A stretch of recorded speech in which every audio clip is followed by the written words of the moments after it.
My technique is simple. I use a silverware.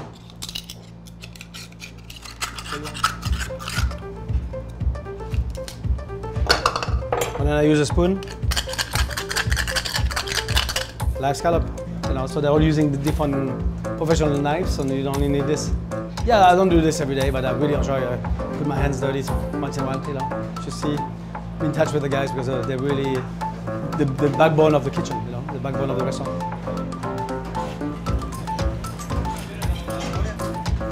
Scallop. I believe Eddie is probably the fastest butcher in New York City. You know, black sea bass. I mean, I'm pretty good at filleting fish, but this is like beyond. I mean, look at this. There's no flesh left, and he's going to do some tuna as well. We have some sea urchin arrive on it. Executive Chef Marc Lapico, who's been with us for 17 years from Canada. Canadians are okay. They're good with fish, you know, so here we are. This tuna comes from Hawaii every single day. Look at that color. Yeah. Spectacular. A little bit leaner, and it works really well with one of our signature dishes, tuna noodles. They get cut in the style of udon noodle. I think this preparation, we can never take it out of the menu. People come once a week, twice a week to eat that tuna noodles.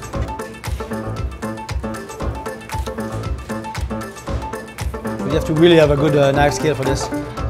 I mean, they asked us a couple of times, and people have no idea when they start eating the noodles with the chopsticks. It's like, how you do this? How you know? Eddie is the master. That's the mise en place. And then he goes upstairs. Thai chili, olive oil, salt. It's the most popular dish. It is treasure. This is a good one. This is an exciting one. I've been using uni since I'm in New York, since 1986. From Maine, sometimes from Japan. But we feel like the one from California are very sweet. You know? Wow. The purple one, they're the best one. Yeah.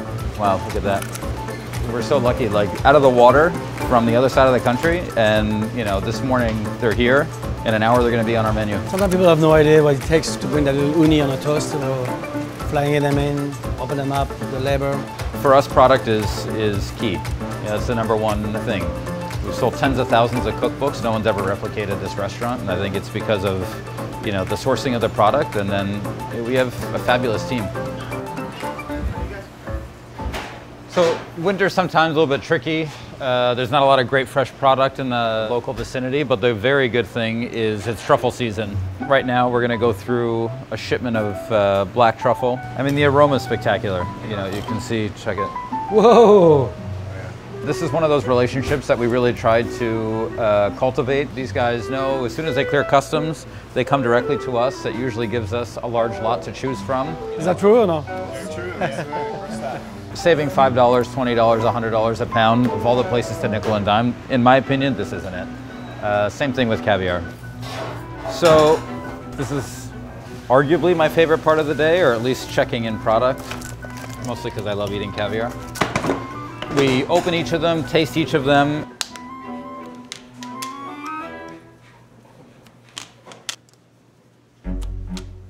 If you look at the caviar, you know, each of the beads is all individual. Wow. I mean, for me, this is an extraordinary lot. You know, I love the color, I love the beads, I love how clean the finish is. I think we're opening shortly, and again, they hit the mark. We're right there. Between the classic egg caviar and the egg toast, we go through quite a lot of caviar. That and JG has a tendency to sort of give it away. So this will cover us for the day. We got Joe Rhee, executive sous chef, is going to make one of our signature dishes. It's a toasted egg yolk layered between 2 pieces of house-made brioche that starts with the eggs, and these get tempered and then they get cooked for about an hour. You know, it's been described as like the world's greatest grilled cheese sandwich, which I think might be pretty fair, mostly because it gets a massive dollop of caviar on it. For a lot of our dishes, we're looking for precision. We get a lot of custom things made for us, including, you know, in this case, there's a ruler that has the precise measurements of the egg toast. All of our recipes are measured out to 1/10 of a gram. We want to make sure that if somebody loves the egg toast in New York, that when they get it in Tokyo or in Brazil, that, you know, they're going to have the same experience. So the look, the weight of it are extremely important to us. How many egg toasts do you think you've made? I would say close to a million. A million? I cut every single bread. I cook every single eggs at the restaurant. It's all me. So if you see it, you know it is. It's me. Each one of them is exactly perfect. So it's gonna fit in a tray perfectly, and that's why we use the ruler. I love this. Ideally, you want the butter to be as soft as possible, so that when you fling it just lands. You know, it's gonna be like this perfect golden brick, and you know, the sunlight upstairs in the kitchen is like magical during the day. At the right angle, when the egg toast is on the plancha, it almost looks like the sun is glowing. I know that sounds a little dramatic, but honestly, it's pretty rad.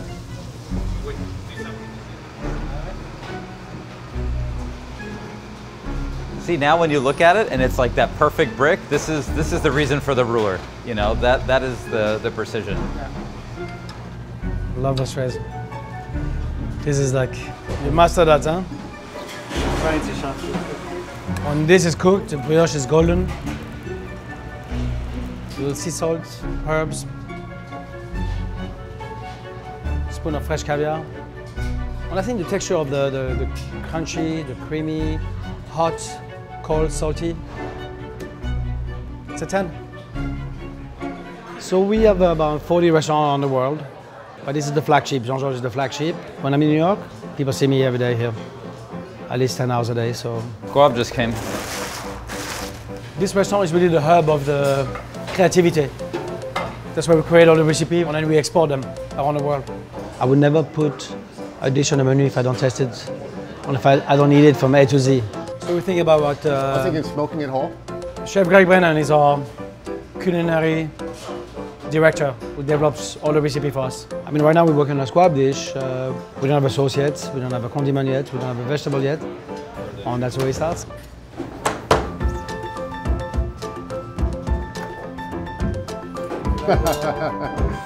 I like squab with some spices. I think we should spice it now, let it rest. 15 minutes with seasoning. All right. With cardamom, yeah? That's it. What do you think, cardamom? I like cardamom. I'm gonna go ahead and make a spice mix.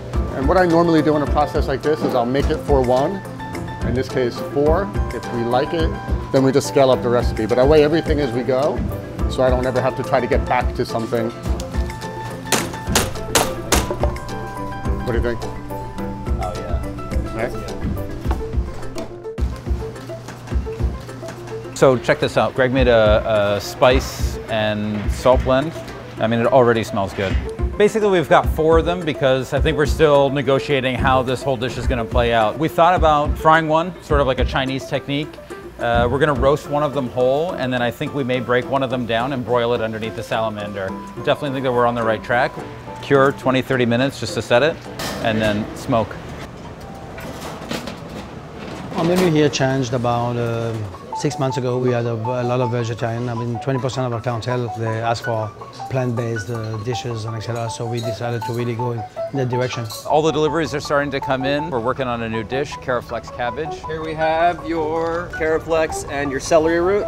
This has started sprouting a little bit because it's just come out of the ground still. That's awesome. The best of the vegetarian and vegan restaurants, they're not making like a fake version of a fish dish. You know, they're allowing the vegetable to sort of speak for itself. We break the cabbage down into quadrants, then we weigh it. It's important that the weight is the same for each of them so that the cooking time is accurate. Once the cabbage itself is entirely cooked, you can see it's almost translucent and super tender. Haley is going to pipe the celery root puree inside of it, and then after that we're going to sear it on the plancha. It's going to get glazed, and we finish it with shaved white truffle. It sounds a little wild, but I think, you know, somebody getting a wedge of cabbage in a restaurant like this, it's hard for them to sort of see the perceived value in it. You have the truffle? You know, the onus is on the restaurant to sort of make sure that people feel as though they've gotten value for their money, that they've, you know, seen some creativity.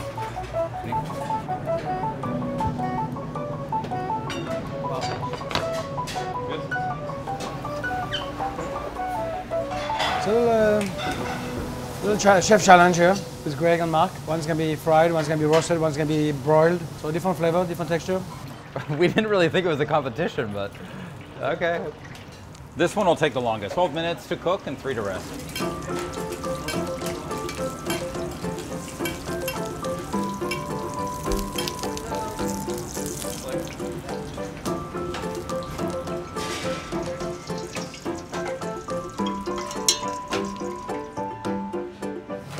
This is gonna be beautiful too.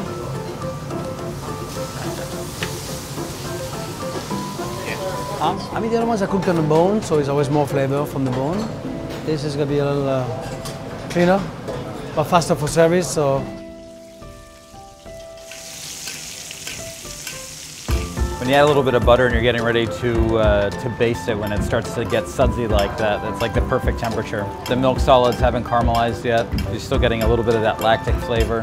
I love this color, the sheen of it.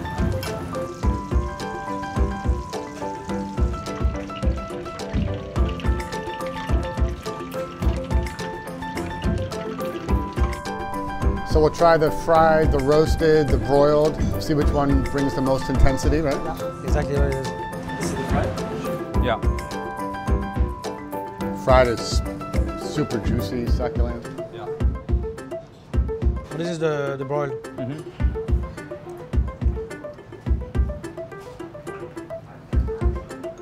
The smoke and the spice is perfect. I mean, I think both roasted on the bone are better, flavor-wise. Juicy, Loving the smoke. yeah. I think the roasted brings, because of the butter, it brings a little more. I mean, the boiled is more practical for us, I think, because all the tastings we have is a 1, 1, 1, 1. But it's so much better on the bone. I mean, that's the best part. Yeah, I think so. I think we can do it. So what are we thinking with this? Turnip, Turnip, kohlrabi, and then Whiskey. whiskey jus Whiskey with the roasted on the bone? on the bone. good. So it's like 10 after 3 now, and I think we got line up in less than 2 hours. This was fun. I love it. I love that we've got like a direction to move on, but we really got to get ready for service now.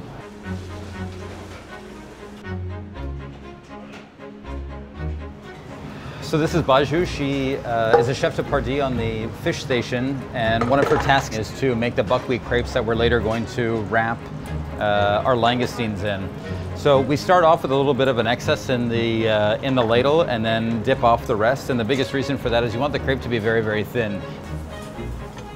Once they came in, they were clean. We removed the claw and the head. That's something that we're going to use to make a broth.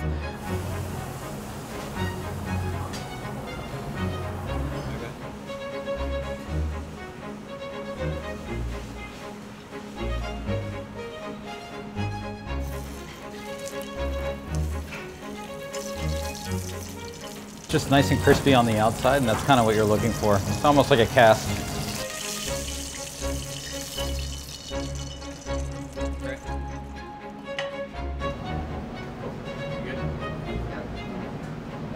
So 5 p.m. cooks are, the whole crew is at family meal. Usually take this time, it's sort of like the last moment of the day before service starts, where we can really, break open every container, put a spoon into every sauce and make sure that all the mise en place is tight. If something's not right, now's the time that we're gonna remake it. The last thing in the world we'd want is a customer to point out what we've done incorrectly. Are the chives cut properly? Is the dill hydrated? Is the caviar cold enough? Oftentimes this doubles as dinner. And then when that's done, we're open, we're in it, we're in service. So you got an uni mushroom mat-eye now. Hannah, you can fire the 3 toast. Window 3, Hannah, or more? At least 3. I need 3 toasts, but not before 3 minutes because the mushroom's not ready yet. Guys, pick up double crab. 6 p.m. We're sort of, things are ramping up right now. We're getting into the middle of dinner service, so it's starting to heat up a bit. You should try. We're busy to the point where there's going to be some action. We like it. It's like the best. Yeah, and you guys. There's a tuna and double tatsoi leaving. I think after that, let's do. We need a crab, a trout, and we'll do a ravioli all together. Merci, papa. You picking up one risotto? Beautiful. Let's do everything. Voilà. Second course, 1 tuna, 1 tartare. We're going to finish with double squab, both regular. One more so we can finish the table. That's good. Felix, do me a favor though, just get the fingerprint right over Yeah, there. right there on the side. Thank you. Right there. Thank you. I mean, that's a bomb, between the truffle and the uni. That's magic for sure.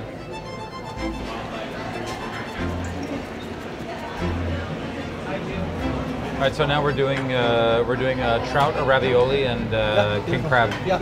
I need the food. I need to touch food every day. Even if Mark has it perfectly down, I still need to be involved and put my hands in it and test things. And I want to pick up at the same time. It's part of my DNA, you know?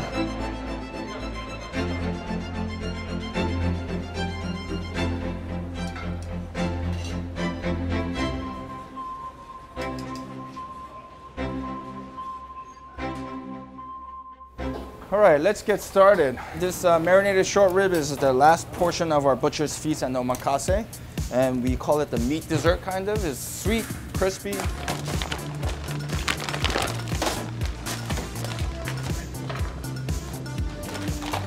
We go through a shit ton of meat. I believe we go through about 3,000 pounds of beef per week. People might think that we work at steakhouse, so that we could be like sick and tired of meat, but we're not. Cutting this, marinating this, eating this is so much fun.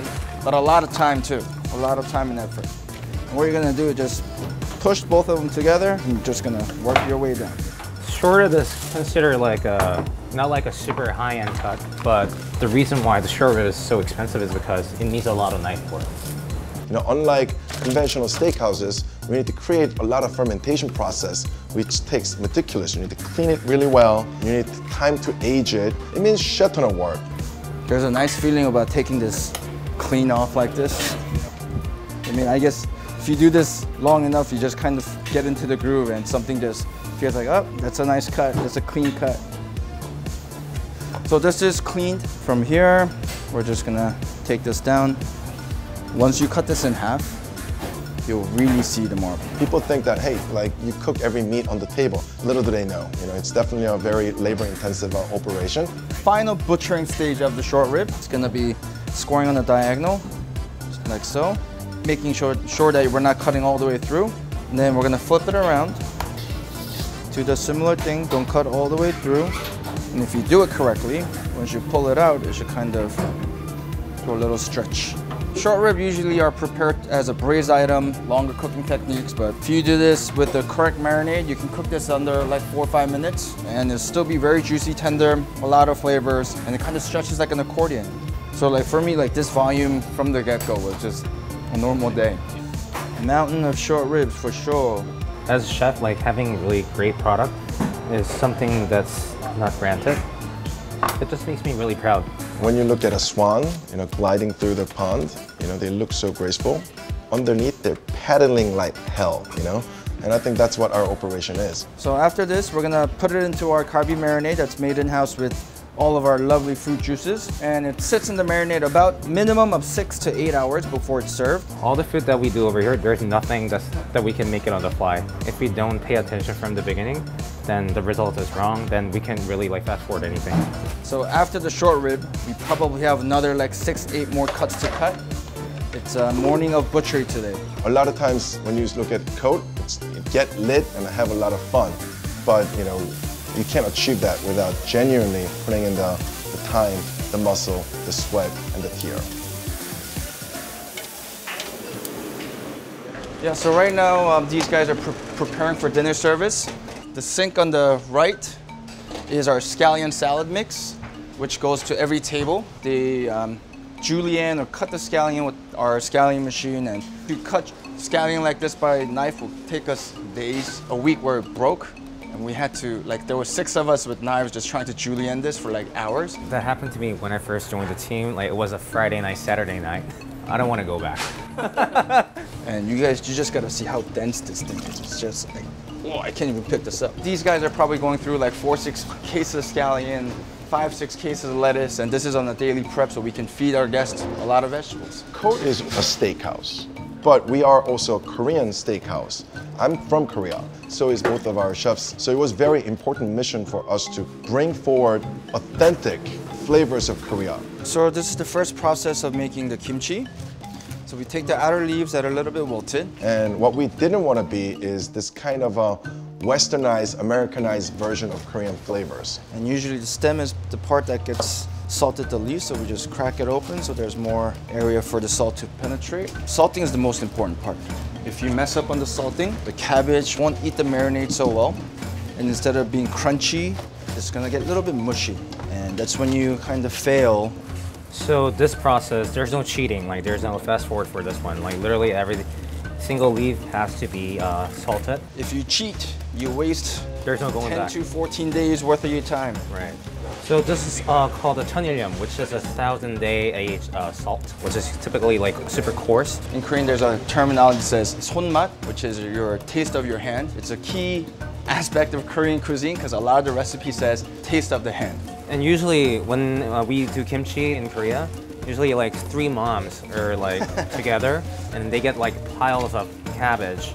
Aunties, your whole family, aunties. yeah. And then it's like a huge kimchi production going on over there. My parents or my family know that I work at a Korean steakhouse, Korean restaurant. But when I tell them like I'm making like 6 cases of kimchi a week, they'll be like, what are you doing making kimchi? Oh, you went to culinary school to make kimchi? I could have taught you that. So after this video goes out, we might get a lot of calls from family. My background, like after school, is from Jean-Georges. Basically, like both of us are coming from a French-based restaurant. I never thought that I was gonna cook Korean food, but here he is. Here I am, and then I really like it because when I came here, I was like, oh, this feels like home, you know, because I know kimchi, I know galbi. After a certain point, you kind of look at yourself or think back, it's like, what now? The more and more you think about it and what holds dear to your past, I think it really starts to bloom, and you know, I think that's why we're here. But now it's like on the wrestling scale, so it's a little bit stressful, but it's fun because we always try to perfect everything. So these guys are gonna sit for about 12 hours, and it'll be ready to be stuffed with our marinade. All right, so you want to make sure that there's a crunch. Otherwise, when it ferments, it's not going to have the texture that you're looking for. Salty, crunchy.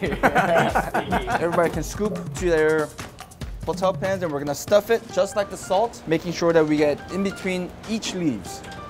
So once you stuff it nicely, we're gonna put it into this bucket. Have this closed off, fermented in the walk-in for about 10 to 14 days.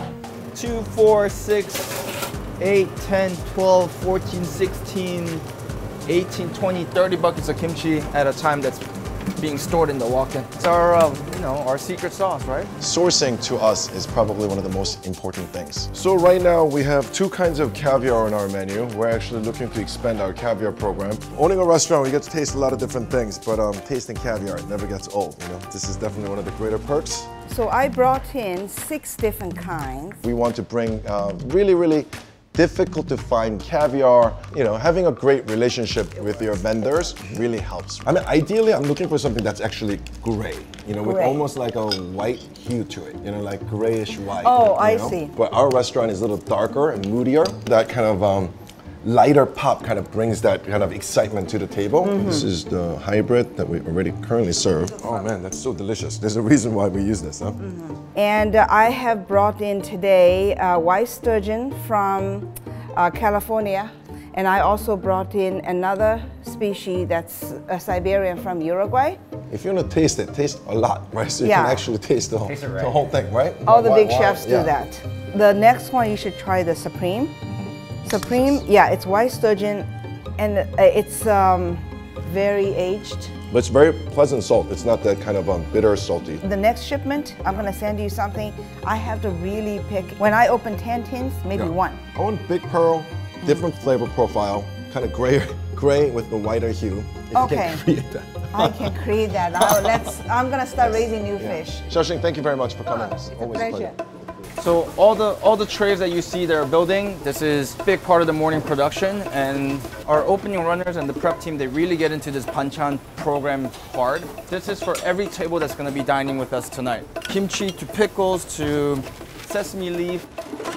We're gonna work on the raw bar. I think SK prepared some awesome seafood, and Super excited. What you got? Live king crab, live spotted prawns, and live razor clams. I'm excited, bro. Cool. let's do this. Last year we introduced our seafood platter. You know, we call it the Grand Plateau. And we got this amazing king crab. Oh, live. Damn. Look at that. It's missing that je ne sais quoi. So we're actually trying to see what we can add to add that final shine on that diamond ring. So we're gonna do a ceviche in form of razor clams, spot prawns, all live. prawns. Yeah, so sweet. So we're just gonna serve it raw. So Chef SK and Chef David, they're the culinary powerhouse behind this operation. Normally a steakhouse is not necessarily a concept that requires a very powerful chefs, whereas Cote, that's where it all comes from, you know. Butchering all day and then into like getting this gastronomical techniques, how to poach, how to cook, how to saute, or how to blanch. You know, this is when our chef mentality really comes together. We're like, zoom, how do I make this the most awesomest king crab that we can make? Cote, we want to position ourselves somewhere in between a steakhouse where everything's just a funnel through, and there is a super chef-driven creative restaurant. I think somewhere in between lies a perfect spot. All right, and we're gonna let this sit. All right, first here is the oysters. I feel like Simon Kim is a medium. I try to kind of stay in between what customer wants and what chefs want to do. So initially, the tension between the chef and my vision has been kind of difficult in the beginning. But at this point, we've been open for 4 years. We really work just like one being. Dealing with Simon's a little, I'm just gonna say it, pain in the butt. He wants to be the best version of it. But he's always a great supporter, you know? Like, yes, he pushes, but like we all know that where he's coming from. Like, we only want to get better. Working in the kitchen, you kind of lose the mentality of what the guests want, because you're always focused about what do I want to do, what do we want to do. You really want to respect the guest perspective, and Simon brings definitely a big portion of that. So I think this iteration, we're going to try to meet all of his requirements to bring the best of what they have in the market currently. Yeah, we love caviar here. I think we've definitely made a different iteration of the ones that we've had in the past. Decided to put the caviar on top to give that super luxe feeling. I mean, we'll probably sit down with Simon, and he'll give a shit a little bit, and we'll figure it Basically, out. like, he's gonna be like, okay, that looks good, like, but like now, we're gonna talk about the food cost. Does it make sense? And we're gonna need to charge about like $250 for one, and then he'd be like, no, I think that's a little too crazy, and then we'd be like, okay, these are the one that you liked, and then we did it, and then what can we do, you know? What's going on, chefs? What's going on, Simon? All right. So we prepared a little bit of different version of our tower, and the middle tier is where it really went luxe. It's really beautiful. I think the razor clam is going to be very difficult to eat. Unless you're very crafty with your chopstick, I think it's going to be a little difficult. Maybe we get individualized thing per person so that everyone gets one, and then they can do that, because if I'm with 4 of my friends, if I make a mess, I'm going to be embarrassed. What is this? Spotted pearl? Yeah. Well, it was live, huh? Yeah. Only the best. So sweet, yeah. The spot prawn looks really good. I don't know, caviar on top, it definitely looks like a crown jewel for sure, right? But in terms of elevation-wise, right, being in such a top position, it's going to be a little difficult, right? Because imagine, I'm assuming that elevation-wise, it's going to be not that easy to put together. Otherwise, customer has got to do this, and that's not that fun either, right? So I think we need to figure out something that's a little easier to take from the top, but otherwise, I love the king crab. I think it's going to taste super delicious. Live, huh? Yeah, all live. That's awesome. Wow, that's amazing. Yeah, king crab is definitely, I mean, in terms of costing, what do you think this is going to be? I think it's gonna be pretty pricey. King crab only has 6 legs. And there's 2 of them. Yeah. I think we're definitely onto something, but I think we need to figure out, we don't want to make it too expensive. I think the entire Grand Plateau should be less than $225 for sure, right? I think caviar can be just an add-on, right? So if somebody wants it, caviar should be, right? Because this thing is going to be, you know, $120 right here, right? Right, it is, yeah. Yeah, but looks good. All right. Let's keep moving. All right. Thank you, chef. We got beef coming in. At Steakhouse, everything starts and ends with beef. Beef is king. We got American Wagyu flat iron. And of course, trimming is a huge part of it, because we receive everything and we need to now take out the silver skin and then, you know, make it just really presentable. Oh, look, more short ribs. This burger comes in almost every day, maybe twice a day if we're running behind. It all depends. Yeah. And I don't know what they're doing with it all, but what they do is not only the rib meat, but with the short ribs, with the chuck flat, with the flat iron, stuff that's really not typically considered like a prime cut or a premium cut is unbelievable. So what we have here is Imperial Wagyu flat iron, which goes on our Butcher's Feast. So Butcher's Feast is the foolproof way of enjoying Korean steakhouse. I just gotta say, this flat iron probably one of the most underrated cuts of the cow. So the reason a lot of people are turned off by this cut is because of this. So inside there's this thick membrane, or we call it the sinew. So this part, it's hardly noticeable. It kind of blends in with the beef. We're just gonna go straight down the middle and take off the hard sinew, the chewy part of this beef, and you'll be able to grill this and slice, and it'll be a very tender steak. And that's it. Next, ribeye. So we have our own dry aging room. Number one, because it's a swag. So this is our dry aging room. I'm gonna be taking out a couple of the ones that are ready. We aged them about 45 days minimum. And we'll cut it, portion it, and we'll be ready for service tonight. It's so important that we receive the best beef, and that beef never leaves our sight. The meat is dry aged, so when you cut, it's a little, just gotta be more mindful. If you follow the lines. We're in full control of our aging room. It's important that we are in control of every aspect of our steak. And show you the way. See? Simple. We're just gonna go straight to the saw, and then we're gonna cut it into about 1.5 inch thick cuts. Not a lot of restaurants have bandsaw because of its, you know, dangerous space, whatnot, but we figured this is gonna be a key component into our operation.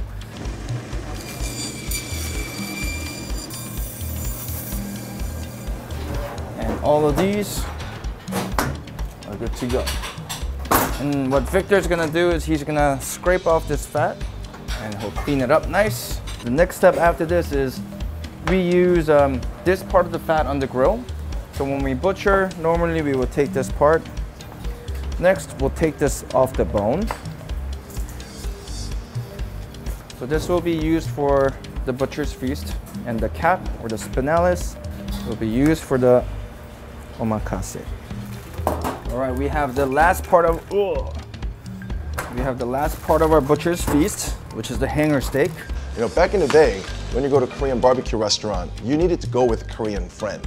If I have to pick one cut that I hate to cut the most, it's probably the hanger steak. Because it never comes in the same size, same shape. So this sits close to the organ, so it's definitely a bit more iron rich. I feel like this represents the best translations to what beef is supposed to taste like, in my opinion. So it always has two sides, larger muscle on one, a thinner muscle on the other. So we wanted to demystify, right? You can walk in and order a butcher's feast, and you'll get everything that authentic Korean guy ordered at a Korean barbecue restaurant. And one side is clean.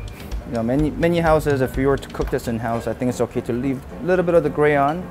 But since we're gonna present it raw to the table, just wanna go down the middle, follow this line that's never a straight line, but more a slanted horizontal line. Skin, the silver skin.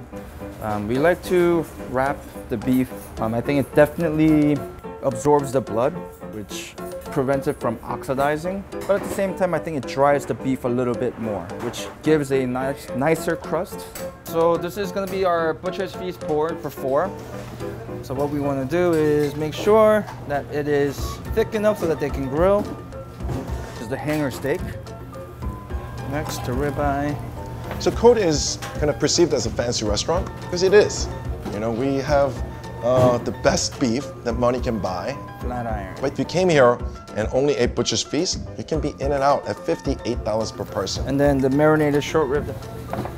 So that'll be the feast set. This smokeless grill that's in the center of every single table is center of Cote. You know, it's the most important piece. Steak is like a brand new Mercedes-Benz. The moment it leaves the lot, which is a charbroiler, it depreciates in value, you know? So what we did is we brought the power plant, which is a charbroiler, out to the table. If you want to ball out, our steak omakase, it's about 7 different cuts. And we're gonna go from a very lean cut, the filet. Next cut will be the skirt steak. There's a ribeye cap. You know, you get to eat all different beef, but it's very small portion. You know, it's about delighting your palate as opposed to consuming large amount of beef. And then the Cote steak, American chuck flap tail. So that's the omakase for 4. This would also be finished with our marinated short rib. we got through most of our butchering. I think Victor's got a few more things to do. Most of our runner teams are starting to show up, getting ready for service. We have a lot of regular customers that we're very grateful to continuously, and they patronize us. So we want to bring something new. Next thing we have is Kobe A5 beef. We want to bring really, really difficult to find beef. Never got a chance to ever cut this. Probably or taste. one of the most expensive cut in the earth. So yeah. $300 per pound, yeah. right? Uh-oh, moment of truth.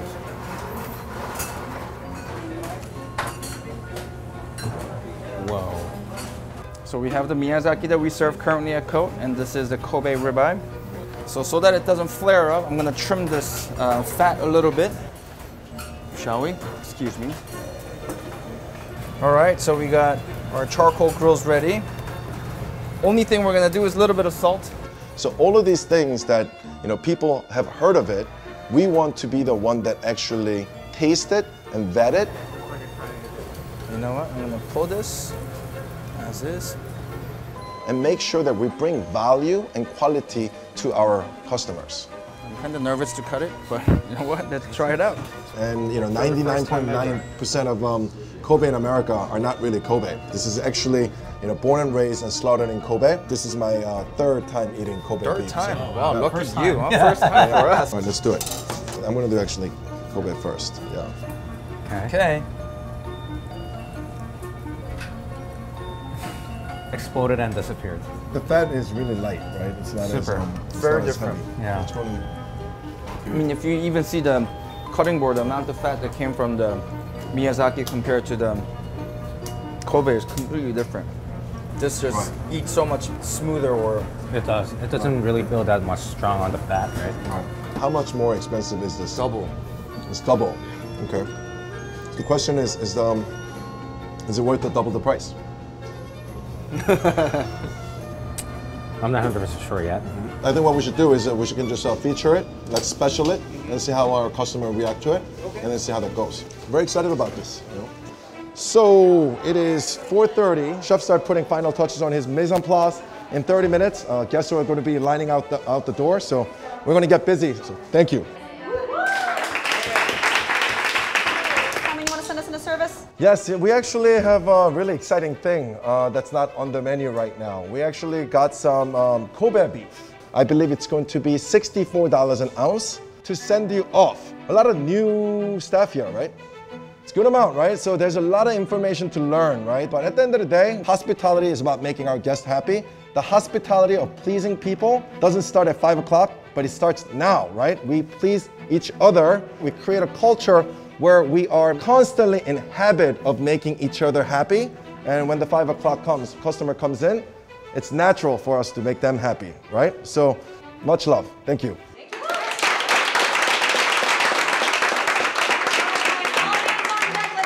It's about 5 o'clock. So a quick line check. We have our egg souffle, soybean stew, kimchi stew. We want to make sure everything that is our mise en place, which is the things that we need for service, is correct.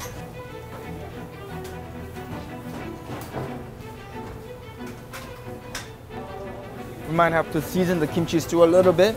And we got a big first push ahead of us, so let's get ready. First push. Okay, we're gonna take 3 shrimp, 5 oysters, table 62, fire steak tartare. One is out. Bacon and steak tartare, table 65. Can I have that 2 oysters for omakase, please? Service. Can we take oysters, table 32? 2 steak and eggs, table 22. For me, dining experience is about having fun. Of course, there's the nourishment and the ingredient has to be great, and technique has to be great. But I want to bring real joy. When our customers come in, and that little dry aged fat, we kind of purposely leave it on the thing for a little longer, so it kind of renders, and we go like boom, and the flame goes up. People go wow. And as a restaurateur, those kind of small moments of where we wow our customer is so important. Followed by, can I have 1, 2, 3, 4 scallions, please? 15 should have left. Go, go, go. Now the hotline's gonna get busy with all the stews coming in. Fire 2 stews. 23 out. 33 out. Next table, 64. Oh, damn. SK, 4 ounces of Kobe on the board. Okay, guys, next we're gonna go table 31 with the 4 ounces of Kobe. Table 22 and table 34. Next, 61, Pedro, if we can go, 61. So I'm from Korea, you know, I became an American, and I have a love for both of those cultures. That's who I am. It makes me, Sammy Kim is Korean and American. Necesito dos kimchis más. So it's ultimately a steak dinner, but there's a lot of elements that's hidden in there. Customer doesn't feel like they're going to a Korean restaurant when they come to Cote, but ultimately they're enjoying Korean flavors and way of eating. That approach is something that I really appreciate about Cote. We're done with the first push. As soon as we send out the last 2 stews, we're done. What's going on? What's going down here? Pretty rocking upstairs. Yeah, I mean, first turn was pretty hard. You ready for the next round? Yeah, of course. Thank you. Thanks for Always a Thank pleasure. you, thank you. Always a pleasure. Thank you. Yeah.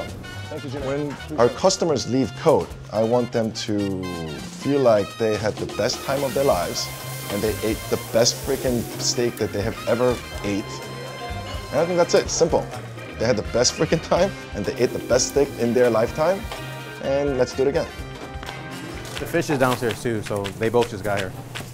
Ooh, she's still alive. So this is Ben.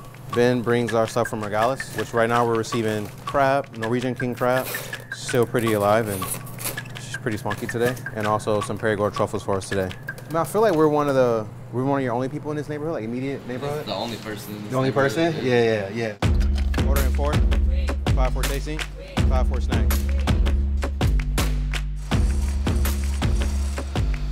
This is for our opening bite, the bay leaf tartlet, and we basically take this king crab, we'll steam it, and then we're gonna toss it in a reduced crab stock and a little bit of smoked butter.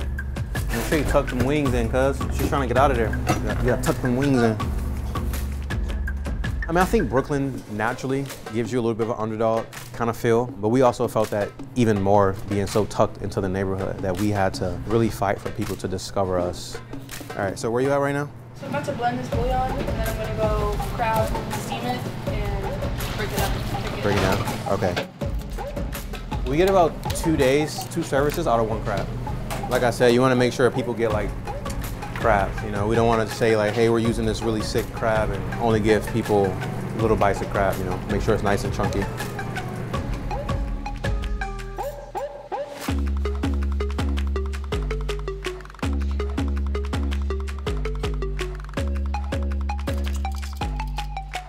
So on Tuesdays, you know, from start to finish, you know, the cooks get in around 9:30, and by 10 a.m. we're full throttle. Whether we're like waiting on orders or, you know, getting everything on the stove, stocks, sauce work, veg for the night, all that stuff is kind of going as soon as we can get here, so we can get set up. 6 hours may seem like a lot of prep time to some people, but it goes a lot faster than you think.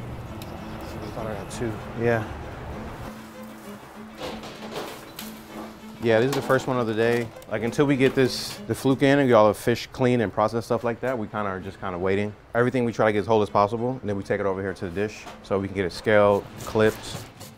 So the fluke is for our first plated dish, and it's a 2-day process. So we take the fluke, scale it, clean it, and then we are going to cure it overnight in salt kombu. And then the next day, we're able to come in, pound it out flat.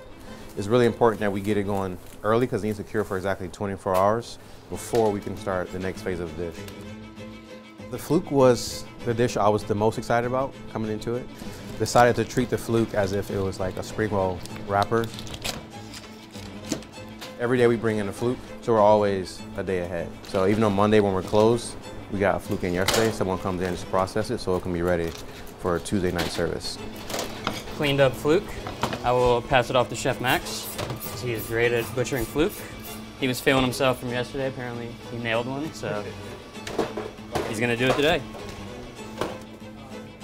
Like yesterday, I was giving Michael a demo on how to break it down because the way I broke it down yesterday was like next level perfect. I'm like, damn, that boy bad. We want everybody here to be chefs. And because it's such a small team and the space is really intimate, if I'm breaking down a protein, he should learn how to do it too, because one day, I don't know, I may be sick, can't come in, or have to work on something else. He needs to be able to do the same. And like, I was really feeling myself yesterday, and like today, like I outdone myself again. Like, goddamn. Right? Like there, look at that. Yeah, very nice. Yes, yes, yes. talk shit if you want. No, that's not chef. You can still talk shit though. Most cooks in all the restaurants are like scared to tell their chef if something's right or something's wrong. I really appreciate the team that we have here because we're honest with each other. The difference between working here and those like big old French restaurants is like I get to have my eye on everything. As I'm prepping this, there's 2 preparations that's happening in here, so I can just turn around and see what Michael's doing, how his tart's looking. Casey, he's working on his shellfish project. I can just look over and see it, and like Charlie's upstairs. So Charlie has eyes upstairs. So like I come in the morning, I have my AM team down here, and it's like they're right behind me. We're like well connected, we're well together, and we're able to hold each other accountable better. So we're gonna hit it with a light cure and let it cure overnight. Then tomorrow, Casey will come in, rinse out the salt from the fish, and then he would portion it for our garde cook, who will pound out the turbo flat so they can make the little spring rolls that's upstairs. So here we have the sawara, which is the mackerel that we use on the main course here. Yeah, that was almost 3 grand worth of mackerel that just walked in. The sawara dish, you know, we get the fish in, maybe let it age just a little bit, not too much because the sawara doesn't really need it. It grills very well. We felt it was a very great way to finish the meal with the fish being grilled opposed to like a heavy meat dish, you know. We just recently started going fish on main. Although a lot of guests expect their meat or their bird, we recently just, you know, kind of went for it. Damn, chef, not bad. Not bad for an old man. When me and Charlie was at like 11 Madison Park, he was a butcher before I was. So it's like low-key always talking shit about each other's butcher game. So we're always like competing. This would be a lot easier if you had a sharper knife, but you know. Wow. Work with what you got. Wow, we chef. We have a really small walk-in, obviously, and it gets really packed this time of the week. So we try to like hang or dry age anything here, or if it's larger proteins, it'll go on the speed rack here. So this is a striped bass from Montauk, and we just wanted to see how it compared to the other fish we've been using. So today we're going to be comparing this striped bass to the sawara. I mean, we always are happy with the sawara and the way it's been going on the new menu. But anytime we can try to see how a local product would compare to the product we're sourcing from Japan, we want to see like why spend the extra money and the time to get it from Japan versus if we can get a product that's local from the area and it'd be just as good or if not better, then we'll go that route. If we're going to replace the sawara on this course, we need something that is going to be able to react well to the charcoal, you know, take the heat, and also while retaining its moisture, and also be able to get crispy skin. I think this is going to be nice. Looks like it. Yeah, so that's the plan today. We'll cook it side by side with the sawara and see how it compares. You know, if it's something we should move into or if we should just stick with what we know right now, which is very good. So now it's like 1 o'clock. You know, Chef Kayla is pretty much knee deep in getting the flukes ready for tonight's service, so she'll have her head down, focus on that. And then we'll start to divvy up the rest of her prep list for the station amongst everyone else. As you can see, like Chef Grace is already jumping on the crab. I've never gotten to break this down before. This is like my 2nd or 3rd time doing it. I've always watched Chef Casey do it, and I've always wanted to do it, so. He definitely lets us try a lot of new things that we wouldn't normally get to try in like a larger scale fine dining restaurant. It's a very small kitchen. Although they have their own sections, we all still work together, you know, and the dishes are designed to where they always do something for each other, you know, and that way everyone like sees the value in the product, but also sees how much work the other person is doing. You know, no one is ever like, man, like I'm buried in this prep list and you're over there chilling. Right, they're already portioned. Casey, oui? They're portioned? Sick. I like to squeeze in a little bit of playfulness on the fluke. Make it a crudo, but just try to have a little more fun so when guests receive it, you know, maybe they smile, they take pictures of it. As you can see, these went 24 hours. They're nice and like very, very tacky. Wouldn't be very thin, but we don't want them to like disintegrate on us, like melt on us essentially. And basically, we'll do this tortilla press smasher. So as we're pounding it, you want to be a little translucent here, but you want to make sure it's not like completely falling apart. And you also want to make sure it's not too chunky in points so that when we go to roll the spring rolls, they're really even. They all have the same mouthfeel to them. Pretty sick, right? It's a fun time making these work. So as I'm doing this, getting the flukes pounded, ready to go. Chef Kayla here is preparing the juliennes that will be rolled inside the fluke. So we backpack it just to get the flavor inside of the vegetables without actually cooking them. And the vegetables are just going to create a little bit of a crunch that goes inside of the fluke. Veg is cut. They're all measured to 1.5 inches so that all the rolls are pretty consistent. Kayla takes each portion of fluke essentially and tries to get as many rolls as we can out of one piece. It ranges, maybe we can get 2 rolls, 3 rolls. How long it takes you about to roll? About an hour or 2 per day to roll on a low end. If we're fully booked on a Friday, Saturday night, it takes a little bit more, and we normally have 2 people doing it. In service, it also takes to do it in a timely manner, it takes 2 people to plate each one as well. So we like to spread out the work, so no one's just buried in the fluke all day. It's about 2 o'clock, we're finally on our last fluke roll here. Now we're over the hump. Now the rest of the day will fly, we'll have a good service. I mean, I knew it'd be a lot of work, but if you want to get something that delicate and that precise, then it just takes a lot of time. I've done dishes like that as a cook before, but sometimes when you're on this side of it, when you're like the chef assigning the dish to a cook, you kind of are like, damn, like that's kind of a lot of work. So I try to throw hands as much as I possibly can and try to help get it done. But in the end, in service, it's very worth it. So now that this is done, we're gonna start to fabricate the last fish of the day, which is the salmon, which takes the least amount of work. We just need to break it, brine it, and do a little poach on it. So we'll head down and get that going right now. So the salmon is a dish that I felt a little passionate about because I grew up eating a lot of salmon. Like my mom cooked a lot of it and people in my family cooked a lot of salmon growing up in Detroit. You got the brine for this already ready to go? We need to make it. It's just common, it's like a very common thing that you have as a home cook. People ask all the time, like, is the food French or American, or if it's things that I grew up eating and whatnot. And it depends, like sometimes I am inspired by like a classic French dish, and sometimes not. I think it's like all influence, but I don't think the way it eats, it screams like, oh, this is only a French dish. We've had a couple people come here before with fish allergies. And I was just kind of like, wow, you need to read the menu before you come here. I think this year we're a little bit more comfortable with saying that the food is very seafood heavy. Sure, we definitely like to try to finish up as many tasks as possible before we scrub down. That's kind of like the bottleneck of the day when everyone is kind of like trying to hurry up and finish a bunch of projects so they can scrub down on time, get their family meal ready. Usually the most stressful part of the day is between 2 and 4 o'clock. For the most part, the day is like really chill and smooth, but like if you're like just bullshitting all day, once it hits 2 o'clock,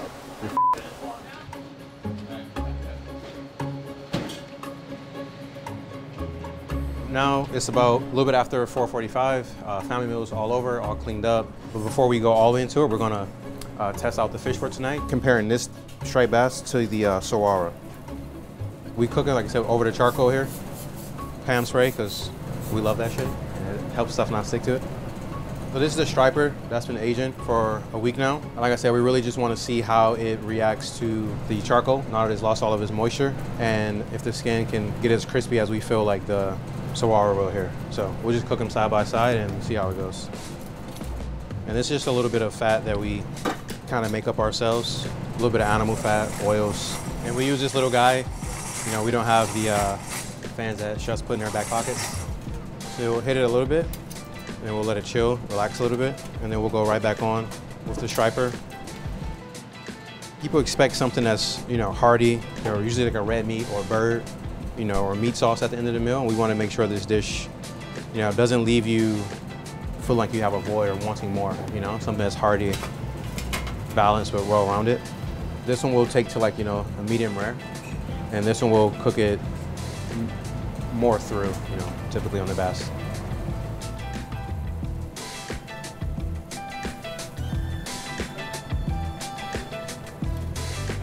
And this is the Saguaro here, was grilled up pretty nice, and then the bass here. So the Saguaro, this is the one that we're like very used to, very familiar with, of how it goes with the grill. Always fire. But this one has a little bit better crust to it. It's hard to beat, right? I think the skin is crispier here, which is beautiful, but I think the mackerel works better with the sauce work here. But the skin on there is definitely superior than the mackerel. You know, even though this one is, you know, maybe local to us, in order for us to change it from here, this will have to be clearly superior, you know, and I don't think that it is. I think maybe it's a different dish for another time, or different sauce, but I think the mackerel is like, we can't mess around with that one. Yeah, definitely for this set, it's everything. Yeah. You know, it's my first year as an executive chef, right? So when you get here, you realize that you have so much control that it's kind of overwhelming at the beginning. Ordering 4, 5 for tasting, 5 for snacks. All right, tarts, let's go. We gotta start building these flukes. You know, we have an open kitchen. We're not quite a chef's table, but like, I'm like right there. So whenever someone wants to say the meal was delicious, or talk to me, or complain, they can do it right to me. I'm like right there, you know, so. Thank you. Flukes all the way. Next on 4 faro. How you gonna give up? It's your mise en place, cuz. I think you need a little bit more mushroom in here. Yeah. Yeah. It's tough. People may expect a certain type of environment when they're eating a fine dining meal. They may not see us as one, maybe because the space, the lack of tablecloths, or the lack of luxury that they may want to walk in and see. And we want people to be very open-minded to what experience they're going to have when they come here. All right, next on the bass, with the octo. We have surprised a lot of guests, and we've overachieved in a lot of ways that people didn't expect the kind of meal or the experience. Big dumb scoop. Yeah, I'm ready. It's a really good batch. Damn, girl, check you out, girl. They sent me their wine. They're trying to take me home tonight or what? I want people to have a great meal and that feel it was delicious, but most importantly, it's like, hey, I had a great time there, like we'll be back. Next one for salmon. Wait. You ready for it? Wait, chef. All right. You know, I think that is what we try to create, and that's why we don't want to be too stuffy, and we want to be a little bit more laid back and play a little bit louder music and have a little bit more fun and smile a little bit more, so that people leave here and they're like, you know, they had a sick time.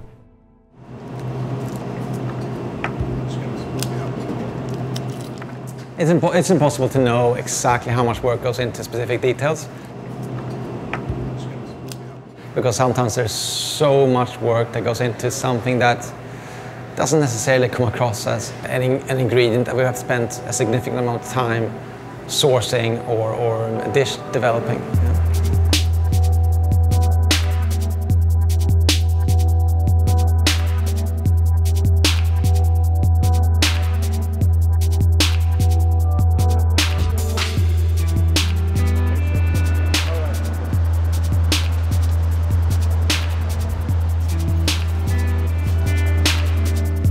Restaurants are all about problem solving. It's always about problem solving. Every single day there's something going on that you have to figure out. If an ingredient not showing up, you have to find a way to solve that problem in the best possible way.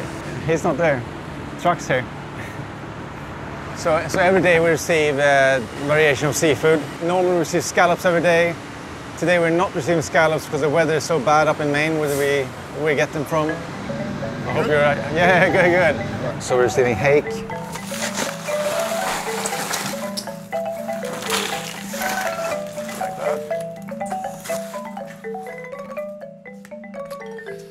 And razor clams. Yes, sir. The only thing that always bothered me with this is not having the head on, because the head is so big that we would probably need an even larger box, which would be even more wasteful.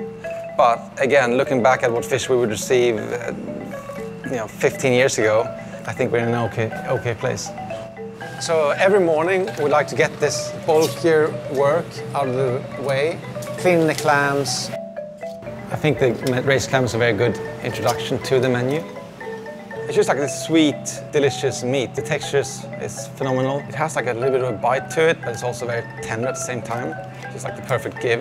We have to spend quite a bit of time washing these, and then we separate the meat from the muscle and the body of the clam. And then we're going to just sear that off super quickly in a hot pan, essentially keeping it raw on the inside. And then the plating for this dish takes a fair amount of time. Often, so many of these dishes tie back into memories of places I think of a beautiful coastline, these dark Scandinavian waters. We wanted it to have this brininess from the ocean, but also taste the pine trees up on these cliffs. It's not obvious, but if you want to think that it looks like a pine cone, yeah, it sort of does. Here are langoustines. They're a little bit jet-lagged, I'm sure. So we are going to look through these and start processing them for tonight. We want guests to sort of experience a sense of discovery with our food. We serve everything. We serve the brain, the tail, and we serve the claw meat as well. But we also want to somehow make it, you know, recognizable.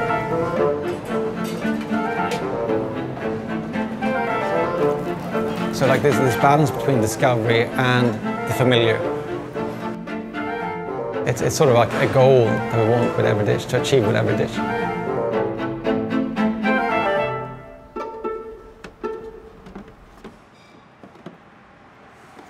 We found ourselves in a place where we did not receive our live scallops. We had to make time to change the menu, come up with a new course to replace this scallop dish.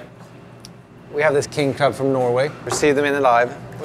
We'll know in the next 2 hours how this will shape up. If it makes sense, we'll put it on the menu tonight. At this time of year, this ginkgo tree is dropping all its fruit. And every year we would like clean them out, just sort of essentially throw them out, even though it's a delicacy in some Asian cooking. And then inside they have these nuts that we essentially burn and toast. And it has this very specific texture, which I love. Almost like a gummy bear. Typically we use them for our scallop dish, so we'll see if they make it onto the menu elsewhere. Okay, so at this point I don't see us going with the king crab. I think the king crab is going to make it on the menu in a few substitutions where we have pescatarians dining tonight. We're trying a few things with honestly some of my favorite ingredients. These small sweet onions, pine mushrooms which are in season now, sliced on the plate, ramps from spring, ginkgo nuts that just fell off the tree. Like we're not trying to just get by, but trying to make a new dish that makes sense. Mm-hmm. We could align the garnish on each petal before it hits the bowl. Yeah. Chris brings so much joy to the table every day. Thank you, Chef. This is almost like a luxury. It's not every day that we have time. Like today, we have to do this because we don't have an ingredient that we're used to working with.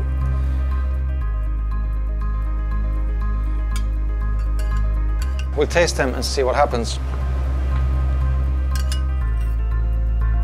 You have to take everything into consideration. How much time can we allow ourselves to spend plating or cooking this dish? The guest's perception of the dish. We're taking the scallop dish and right now working with something vegetarian. Yeah. Sometimes for us it's obvious. An onion can be as valuable as a piece of fish or meat or caviar. Not everyone is expecting to go to a 2-star Michelin restaurant and eat an onion. It's a 14-course menu, but you can still feel cheated by a 14-course menu. At this point, there's a lot of things going on. I think we should try it one more time. I think something has to go. I think the ginkgo has to go. I think it came too late to the party. Well, let's try that. In general, people have no idea where food comes from. The quail is preparation of a bird that we received from Vermont. We receive them whole. 99% of all birds being sold arrive without the head, without the foot. To me, it's just the bird comes with a claw. It's the most natural thing ever, right? It has a foot on it, like most animals. It should have a foot on it. The process breaking them down is somewhat time-consuming. So the quail has these like very small, fine feathers which you can rip out. We serve the breast on a plate, and we serve the leg to be enjoyed with your hands. And the guest simply is encouraged to grab the leg by the foot and eat it with your hands. Some guests, when they see the foot, on a rare occasion, do not want to touch it, do not want to eat it. Like they don't want to know that they ate this bird. I think it's an honor to eat this little guy.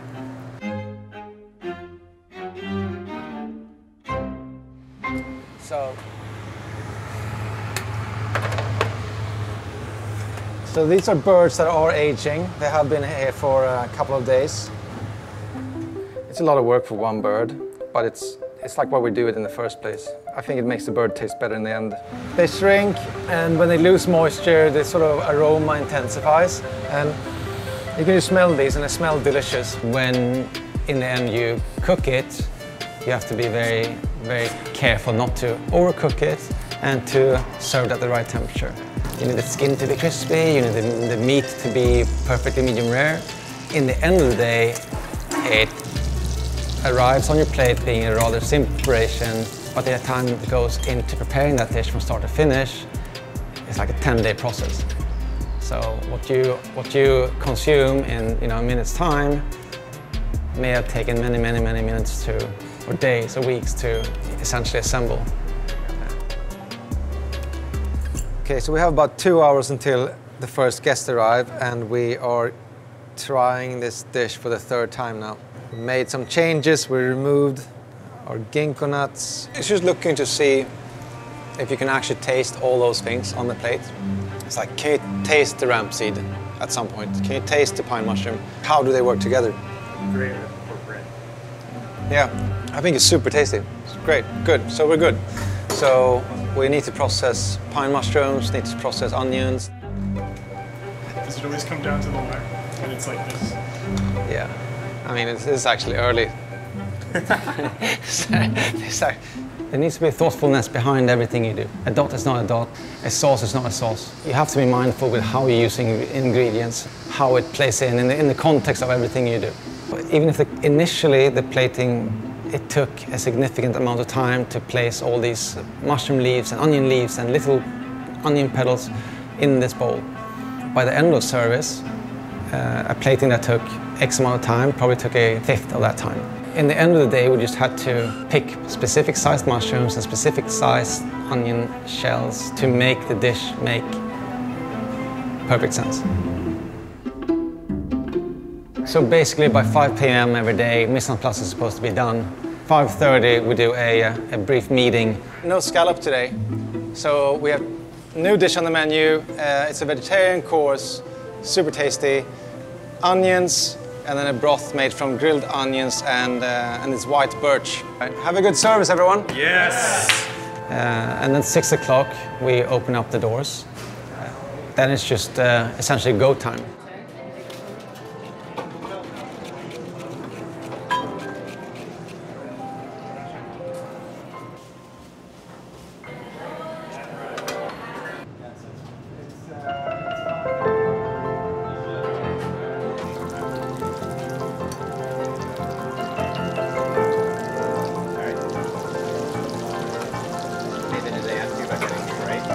I never want to use the term make it work.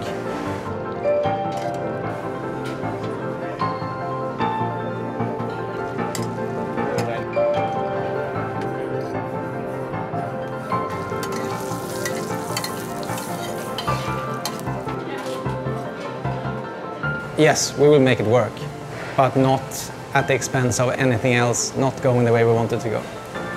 So we're going to find a new way of addressing the current situation in the best possible way. The last thing we do before service are the uovo ravioli. You want to do 2 and 2? The way? Yeah. Okay. The challenge of this has to be fresh every single day. And we do them an hour before dinner. So we gotta hustle right now. He's making rings of ricotta. We're gonna put 1 raw egg yolk in the middle. Because we have 120 tonight, we usually do 10 to 15% uovos. So we're gonna do around 15. That was a nice, like a glove. Like a glove, right? There's a beautiful shield, right? So like the ricotta is tall enough to where the egg yolk is sitting right inside. So when you boil it, it's still gonna be runny when they open it up tableside. Molto bello. Put a couple holes with the cake tester, and then we're just gonna work the air out. This just comes to the table just like this. So some people are like, oh my God, 28 bucks for this? The Yelpers are the best. The Yelpers are like, oh, I got 1 raviolo for 28 bucks, yet we have how many ounces or grams of truffles are shaved on top that they don't realize how much those cost. Honestly, sometimes, I hate to say this, but I feel like we don't charge enough. Yeah. People don't realize how much goes into the thing. Okay, uovo going down. Yeah, so the way that we do sauce is just like we do in Mise En Place, where we'll bring them together on the pickup. So each one has a different component, brown butter. So a lot of people will take it off right now. It's not nearly brown enough right now. So we always bring it to that next level of brown. Tilt it back. And then look, you basically already have a sauce, an emulsified sauce, right? Back on the heat. You don't want a lot of sauce because you have so much sauce coming from the egg yolk. Just a touch. You want to top that with a lot of truffle grande? Grazie, Anton.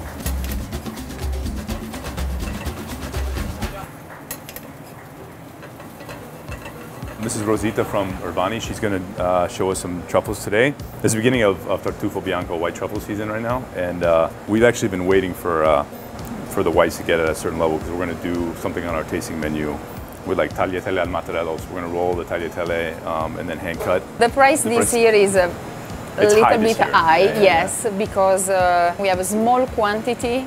We'll get 150 of Tartufo Bianco. Thank you again. Thank you. Thank you. Have a nice day. You too. No one bought anything last year, you know? There's all this pent up demand for Tartufo Bianco, and people are just like, how do we get as much truffle? I usually just wait. There's always like this competition to have the first Tartufo Bianco truffle, white truffle on the menu, especially in the city. And as soon as you get them, like, they're good, but they're not great. Like this is beautiful. Like,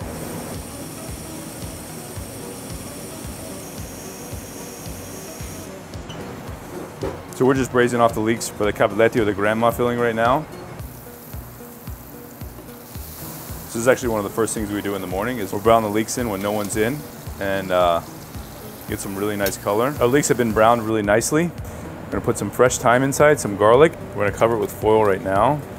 So we're gonna go into a 350 degree oven. We're gonna cook it for 3.5 hours and then blend it at Parmigiano, and it's going to be the filling for the capelletti. We always have the big projects in the morning because you have space, like we can move around. It's New York, it's small, but it's all built around the pasta. We have our line up there, and then this is all prepped down here, and then this is like where all the pasta gets rolled down. Rezdôra in dialect from Emilia Romagna is usually the head of household, and the head of household is usually a nonna that rolls pasta al mattarello. I was taught by a Rezdôra how to roll al mattarello, and so it's homage to them. And we're going to make a well. You can do inside of a bowl if you'd like. And this one doesn't have any yolks or olive oil like our other doughs do. It's just whole eggs and doppio zero flour. Usually pasta is rolled with a machine now, even in Italia. But al mattarello is the old school way, and that's how I was taught to roll. We're working on getting this dish back on the tasting menu because we got the white truffles in, and I have to do it right now to test it before everyone gets in because it just takes a lot of space. And rolling al mattarello is one of those things that you really can't have anyone else around you. It's obnoxious how much space we take up doing this, but you see a little pushback. It means we're close. Okay, so 1, 2, 3, gira. 1, 2, 3, gira. 1, 2, 3, gira. 1, 2, 3, turn. That's how I was taught, because it gets really monotonous when you're doing this for so long, right? So like they're just like, just concentrate on 1, 2, 3, turn, 1, 2, 3, turn, 1, 2, 3, turn, flip over. 1, 2, 3, gira. All right, so now we're gonna roll mattarello. I gotta wash my hands. I think there's one guy on the West Coast that maybe still doing this. So the mattarello, I've had this one for about 6 years now. You start out, have a nice circle. Rolling with the mattarello changed my life. It's the old school way, right? Like I'd never seen that in the States. Now we're gonna start doing the motions. I think it's a dying art. I hope they continue. I hope everyone continues. We're gonna try over here. So like, we start on the outside of the dough and then in when we get to the top. And we start letting 3/4 or 1/4 of it hang off, yeah? So the nonna that taught me, Laura Morandi from Modena, is really good. One of the biggest moments of my culinary career was when we first went to the pasta room in Giusti and I rolled al mattarello with Laura, right? Again, I'm letting gravity do the work down there. Okay, now I'm gonna start really putting some pressure on. And we're gonna get it really thin, so you have the kind of shape that we're looking for. To roll out sottile without a machine, it changed my life without question. So like, we were trying to bring something very similar to that experience. And you have to work fairly quick, just so you don't dry out the pasta dough, because you haven't had any flour at all, right? I want to thank Laura Morandi for having to do this with me and have so much patience when I would just absolutely torture and bastardize the pasta dough. In the beginning was the best. It was the best gift. I'm gonna give it one more go, but we have like the overall shape that we're looking for and the overall thinness. There you go. This is so stupid to do in a restaurant. When we first opened, I was trying to do this for every pasta. It was so stupid to do. I mean, pulled over once. The dream of doing nothing but mozzarella in New York City was quickly squashed. I just couldn't keep up. So we'd be 86 in pasta at like 8:30. People were pissed. People were f***ing pissed. Like they're like, how are you going to come to a pasta restaurant from Emilia Romagna and then you have no pasta at like 8:30? I'm like, okay, valid point. And that'll be the portion, yeah. This like with just butter, and then you can like put 2 grams, 3 grams of white truffle on top, and then you can smell the whole dining room. It's awesome. I mean, stuff like that makes you overly excited. I get a little too passionate. We're gonna get to regular production. We're gonna do cappelletti right now. We're gonna do stuff that like every single day we sell so much. We have cello spinach, which is like the really dark spinach. This is tight. Have you guys been in tighter spots than like than this? So we had no money in the beginning when we were like putting this together. So when you talk about like the ceiling heights and like we have people come down like, how do you not hit your head all the time? I mean, I do. I mean, you just had to work with what you had. So the spinach gets so dark. It's like, I mean, little things like this make me extremely happy. I mean, the spinach inside, and then egg yolks and whole eggs inside. Grandma walking through the forest is spinach cappelletti, spinach dough filled with braised leeks. More doppio zero. Okay. This pasta sells more than anything. We will never be able to take it off. I'm gonna do it in 3 gira. I'm gonna do it in 3 gira. You wanna have like a bounce back, right? It's based off of antipasto Sunday afternoons with like this nonna that lived in Emilia Romagna, and I used to go over to her house every Sunday when I had a day off. She would always braise leeks for me, just because I was obsessed the first time I had them. I was like, these are some of the most beautiful things I've ever had. The leek braise, we blended them up. We'll concentrate it even more so they're ready to stuff in today's cappelletti, yeah? That's the idea behind the pasta, and that became one of the things. All right, we're gonna start rolling. I'm gonna get the shape that I want. That's the basis. Look at the color, isn't that awesome? This in Italia is called bicicletta, la bicicletta, the bicycle. This is our leek filling, yep. This is the filling for the cappelletti, parmigiano, braised leeks, a little bit of apple vinegar, yeah, okay. So now we'll fold in half. So these would be like little triangoli. And then we literally go through production, right? So I've cut it. I'm gonna pitch in the middle right here, okay? A little bit of water at the edge. And it's gonna sit just like that. So that's a typical cappelletto. Whereas like a tortelloni shape would be like this, okay? Like that's a tortelloni, and that's like Bologna Modena. Cappelletti will be like we just pitch in the middle, fold over, and then close, yeah? That's what makes the region so incredible. There's like so many different nuances, different sizes and shapes of like fresh pasta that I find incredible. I go to restaurants all the time where people they call this tortellini, and like that's just not tortellini. Like tortellini, it needs to be smaller than your pinky. Like it's very strict.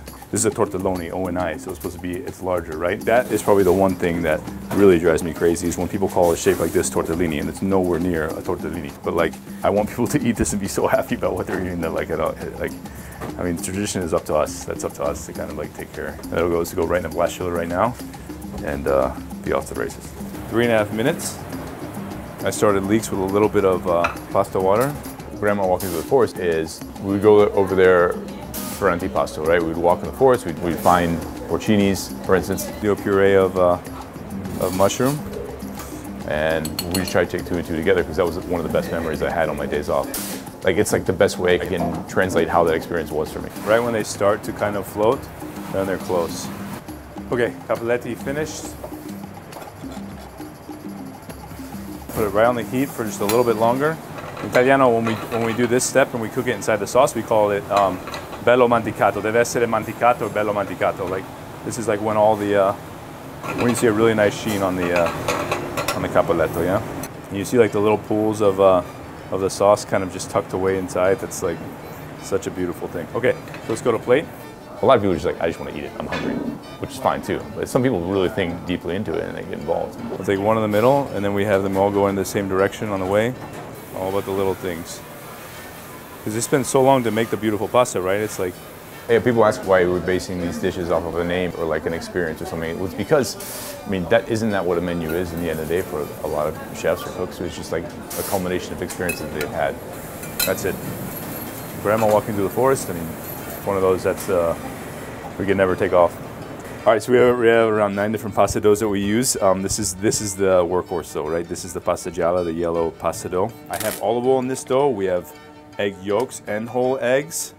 I've been looking all over the States for really beautiful yolks, and these guys have some amazing yolks in Arkansas, just like in Italia. So look at the color though, right? You see I haven't added any flour at all right now, right? You want to start getting really good to where you get a recipe down. You have the right amount of flour in the beginning, because then you can be consistent every time.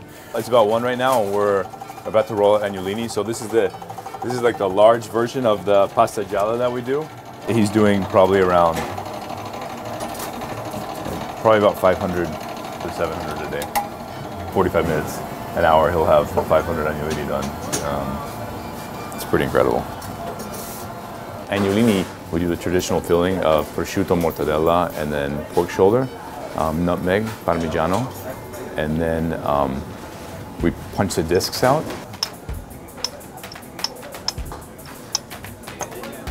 And then sent out, and then go to the table. We finish with balsamic vinegar at the table.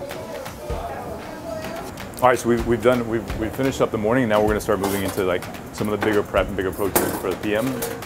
Tony is our executive sous chef. Anthony, he's from Long Island. We're going to cut up the 60-day dry-aged ribeye right now. We wanted to have something like large format on the menu that you can eat for like 2 or 3 people. Is going to then trim all the dry aging off, and then we're going to tie it. We're going to rub it with porcini powder, and then tie it really, really tight, and then it'll sit in the fridge for 24 hours before we serve. In the beginning, I feel like we didn't sell that many casadas, and then we got like maybe a write-up or something, and I remember people started talking about it online, and then they were like, yeah, their pastas are great, but don't sleep on the castata. Yeah. And then little by little, though, we sell like a whole rack in like one night, like Chef said. I wish I could kind of do it all day sometimes. I really enjoy it. He comes to eat her in it, and this is like we have to save a 44-ounce guy for him, you know? I mean, it's like... Chef, that's a little too small. It's a little bigger. They don't dry age yet too much in Italia. I mean, this is primarily a very American thing. Even when I was working in Italia, we used to get a lot of our beef from the States, funny enough. So this is the last step, just powdering them.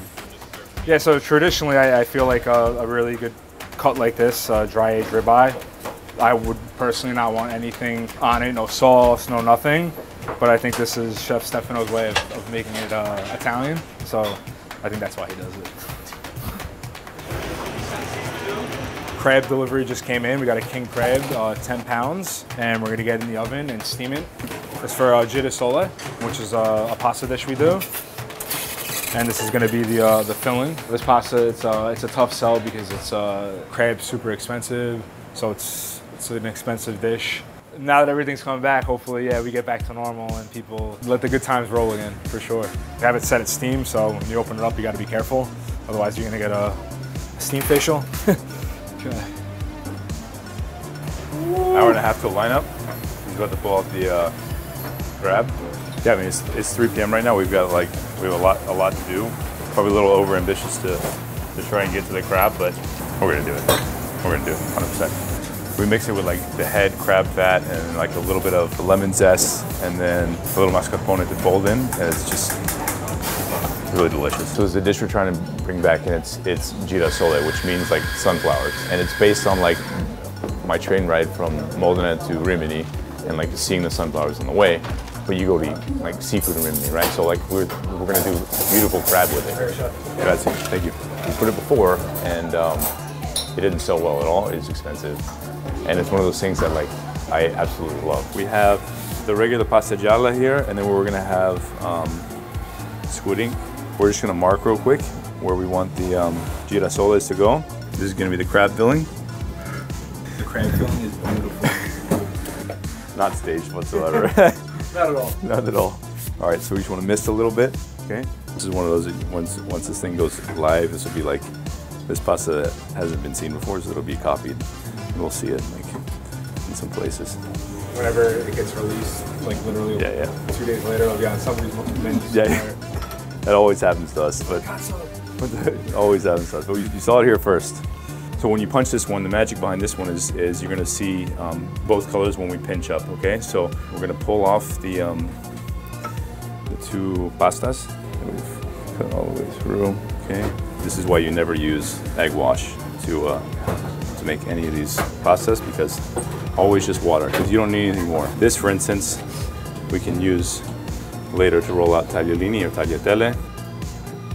These are tedious, right? But like, a pasta like this is something that you don't see. Again, you have the black of the inside of the sunflower, and then you have the yellow of the outside. Yeah, no, it's cool. It's cool to see these back for a little while. We hope that we can sell some this time, because we would sell like how many? We'd sell like 7 to 10 a night. Yeah, and like that for us is not a lot at all. Yeah, it's not. Yeah. Everyone always just they want the classics, you know. To get them to try something different can be tough sometimes, but the story is just so right on. Okay, last chiller. It's 4 p.m. We really have to get to uovo raviolo, the big uovos. We make those fresh every day. It's one of those things that we have to do right now because we're getting close. Okay, so we're about ready for service. All the fresh pastas, uovo, tagliatelle, ramigna, tagliolini.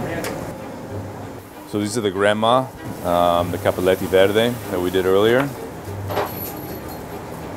Last chiller frozen. Srichetti, agnolini. Hi guys. Okay, we have 5 costadas today. Tony Shalhoub's coming in at 5:40, 5:45 to taste a little bit of the new menu. So we have one verbal tonight. We have the girasole, which we're bringing back with Norwegian king crab tonight. Okay, we only have 3 portions of those all day, and it's going to be 35. Okay, have a great service, guys. Thank you so much.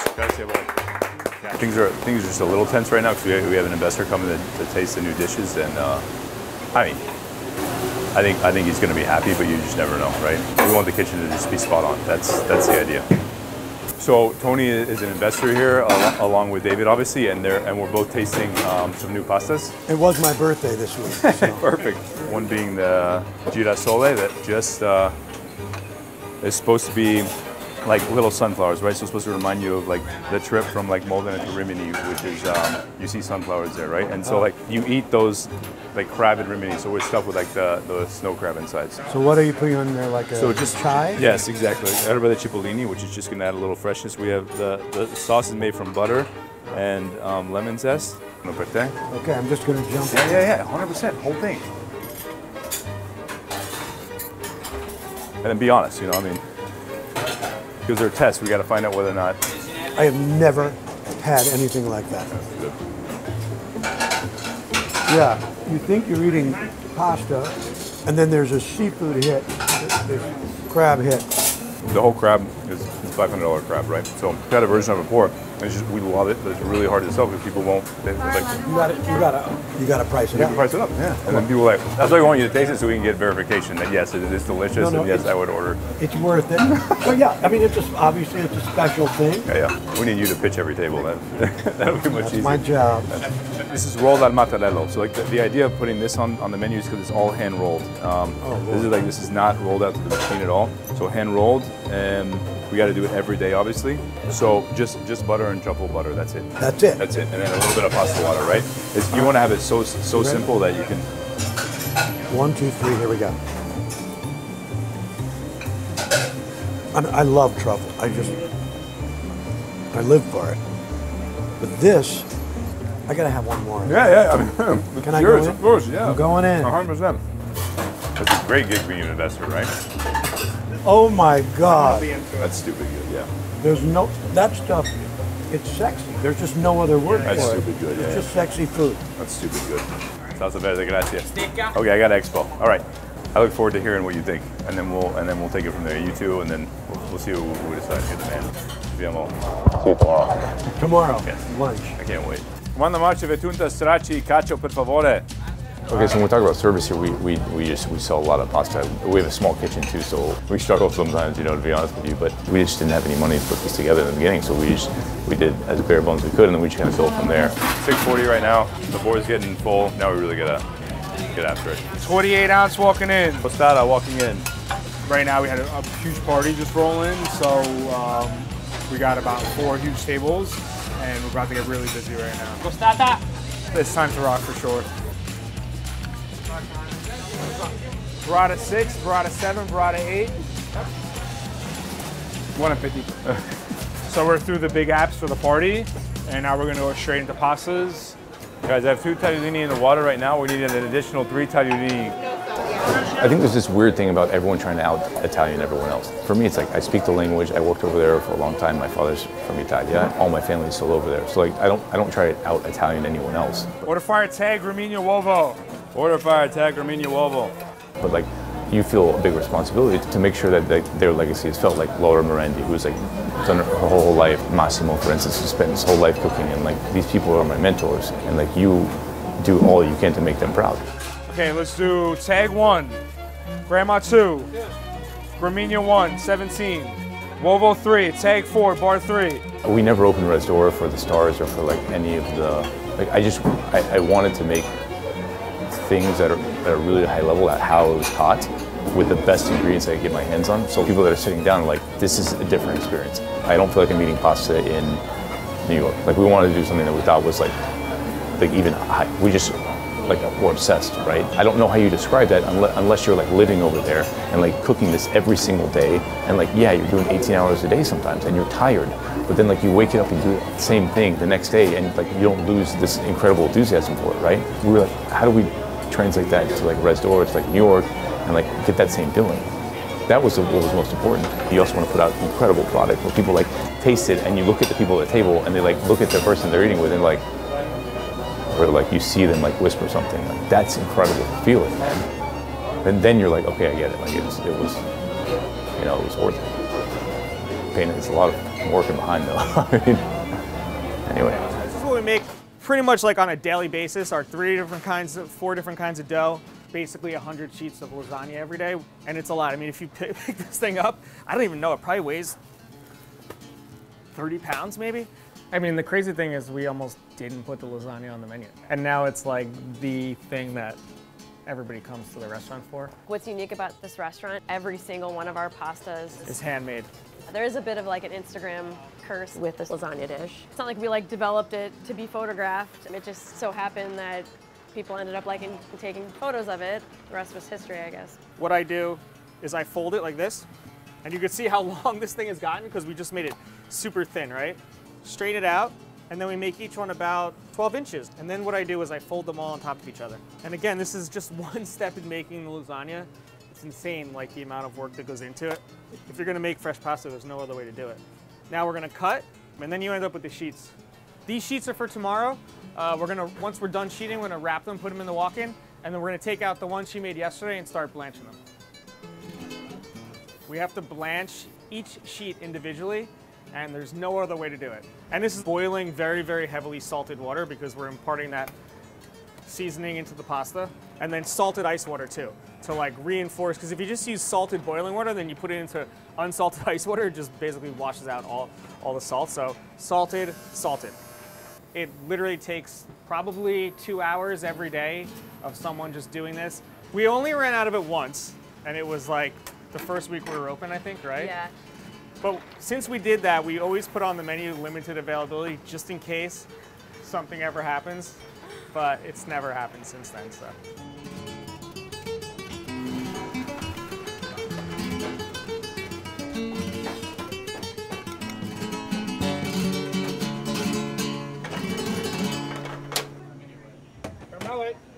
So this is Chef Denver. He's our executive sous chef. He's been holding down the fort this morning. He's going to show us how to make the lobster butter. We use 2 things straight. So the first one, the tail will be used as a lobster meatball that goes as well with the pasta. And then on top of that would be the lobster butter, which we'll be using the lobster body, the liquid gold in our restaurant. So what we want to do is just transfer everything here. So we have the garlic, the Calabrian chili, and also the butter that we'll be using for this one. First thing we'll be putting in the butter. So this is a total of 4 pounds of butter. Before here, I was working in Panda Express and then started here not knowing how kitchen runs. And we work our way from there. Right now that everything's in there, we basically just let it simmer for about 2 hours. And then after that, we strain it to a chinois. And then after the chinois, we pass it through a coffee filter So make sure everything's ready, and then that's when we store it in cups in the freezer, and then whenever we need, we take it out. Now I'm gonna stuff the lobsters for tonight. This is like the main element of our lobster for two dish.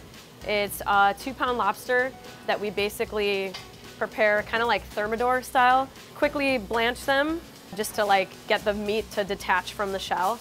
Then we remove the meat, we chop it up, and then we mix it with our smoked vodka sauce.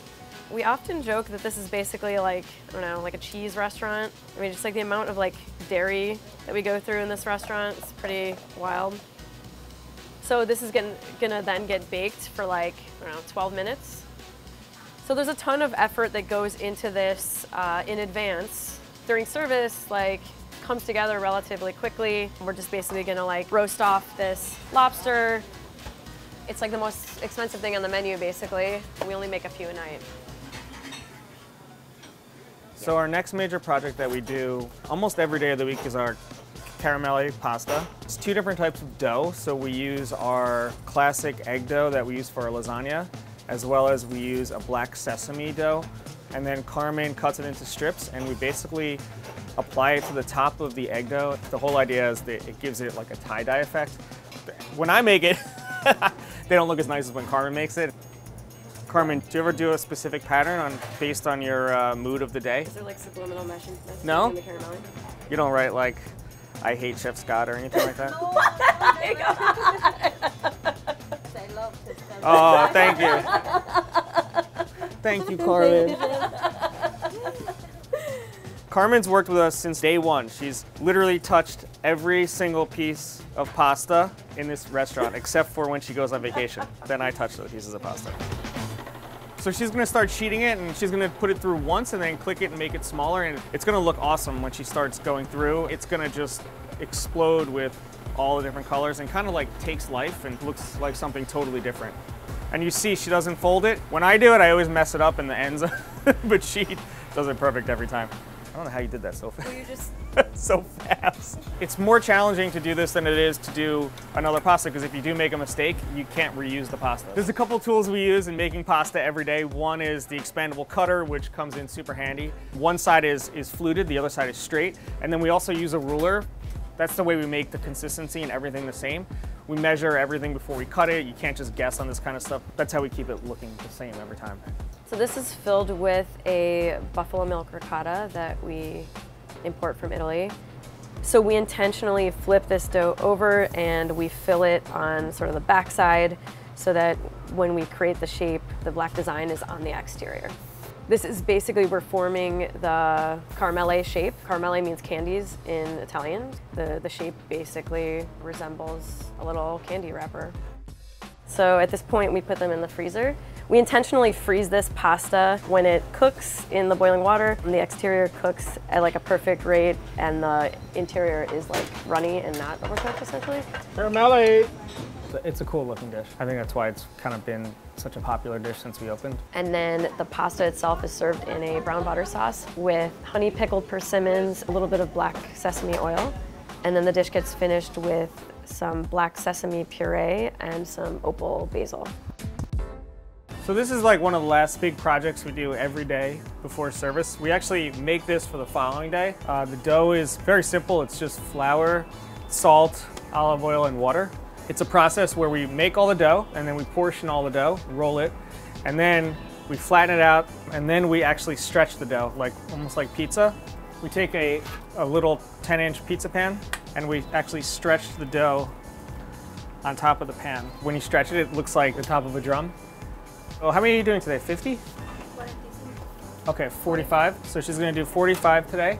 And then we're gonna fill all of them with cheese and the garlic chives, and then we're gonna stretch another one on top of it. And then it rests until tomorrow. It's crazy, right? I feel like with all of our recipes and we develop them, like you always like come up with efficiencies and smarter ways to like achieve the same end result. And with this particular one, like there's like no other way to do this. So Allie's gonna lay down an even layer of that. This is a sofrito made with Japanese garlic chives, garlic, and chilies and olive oil. We usually make it a day in advance to make sure it cools. Parmesan, this is actually a top secret cheese blend mix. We don't typically share the secret of that one. So basically for efficiency's sake, the move will be to like top all these at once. After that, the next move is to top that bread with another layer of the stretch dough. We're doing like 50 of these a day, which is a lot considering how labor intensive this little task is.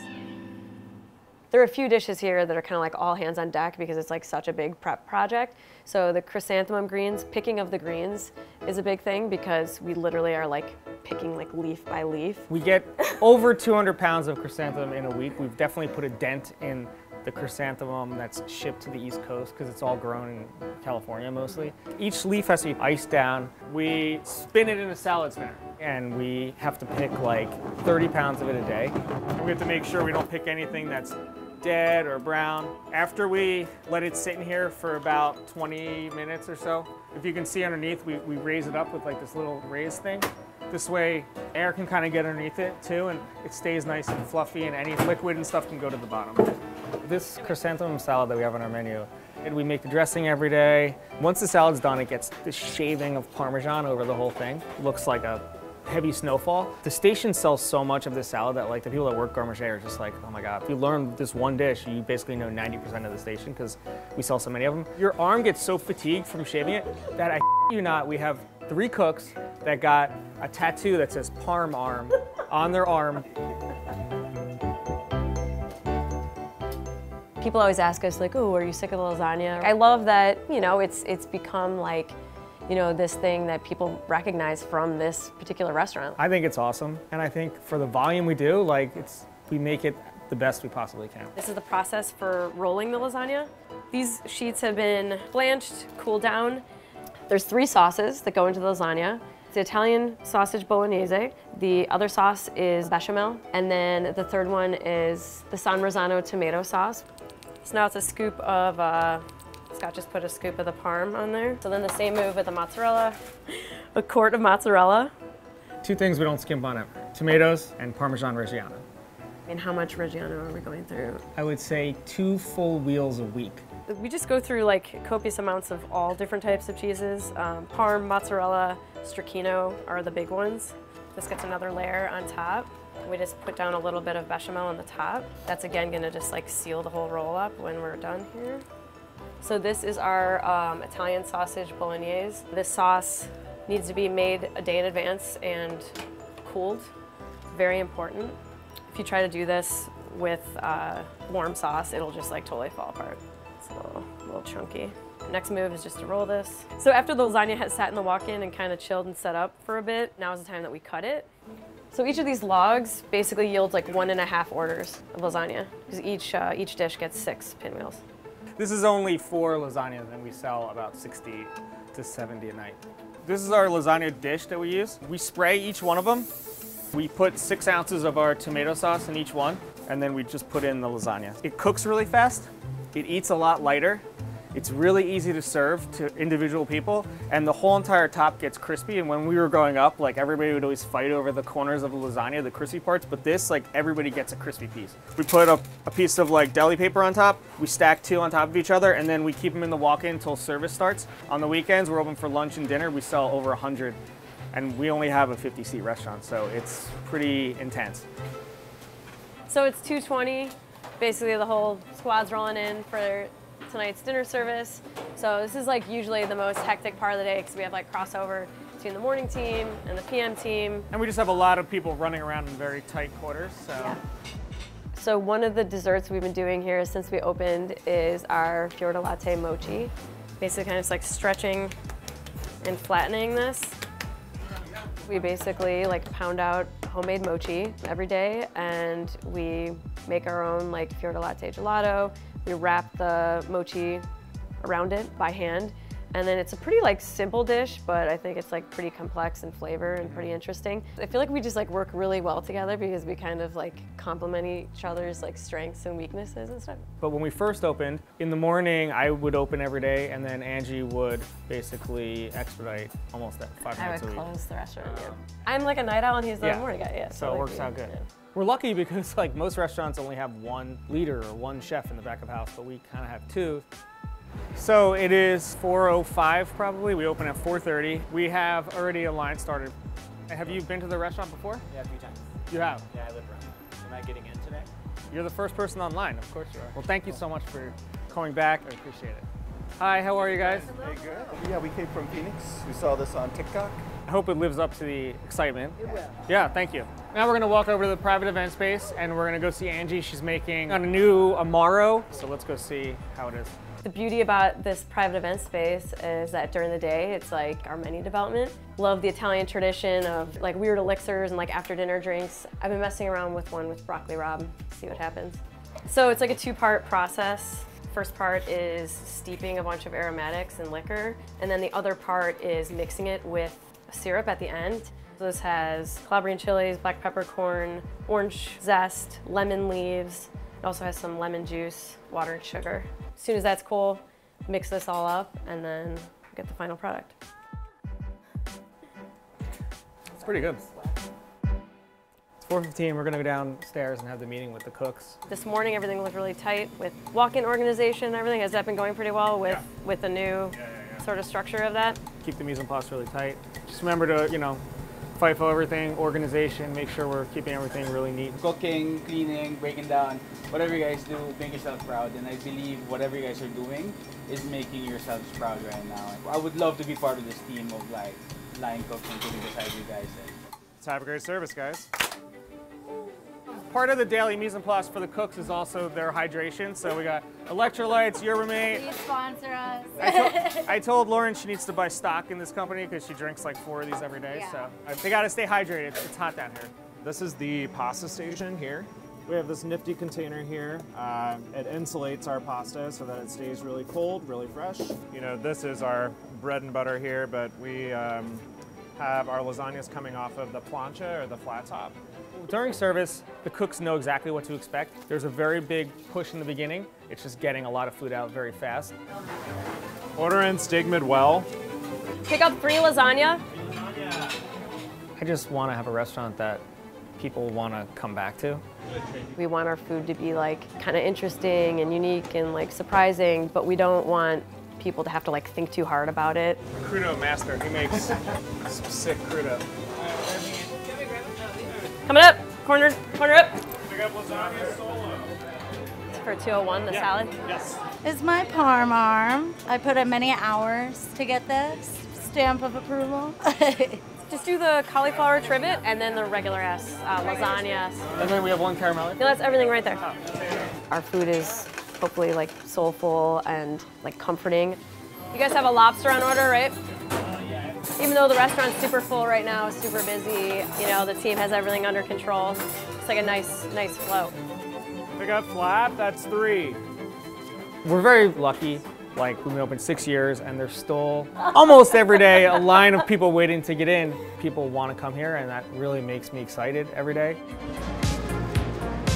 When I think about Scandinavian food, I think about the purity of it, to keeping everything true to its nature. It's more about highlighting what the land is giving us and then using simple techniques to preserve it.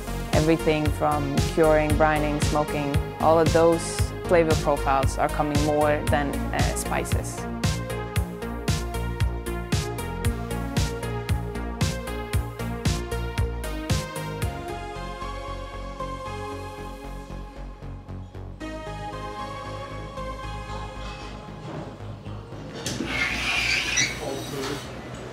Today is a very crazy day. We're fully booked everywhere. It's all hands on deck. This is prime time. Okay, it's really hot.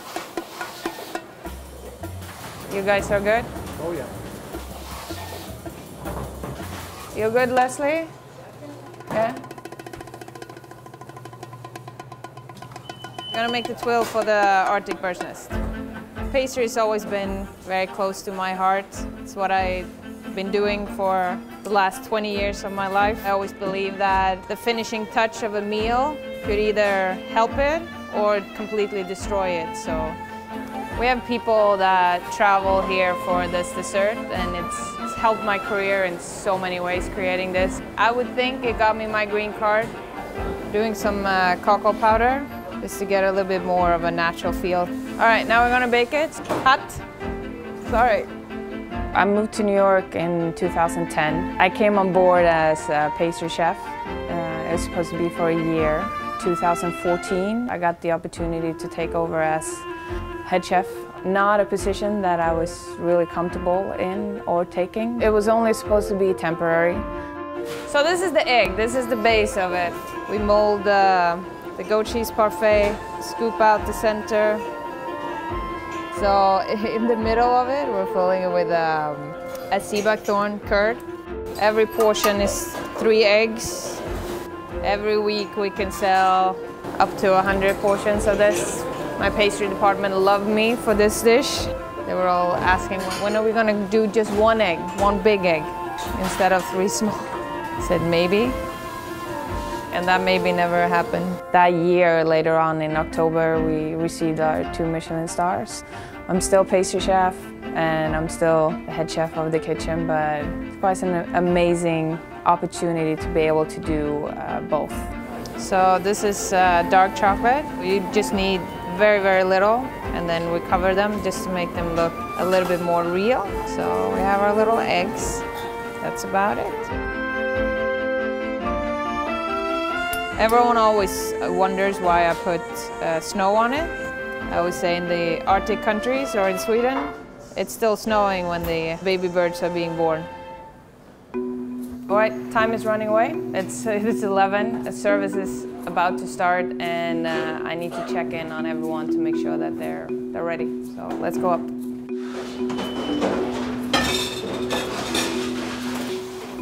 How many are they?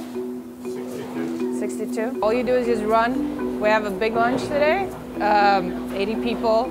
So Sal has to go out and then has to flip, and then it's time for main courses. It has to go fast. Banquet has to go fast. People want to get in and out.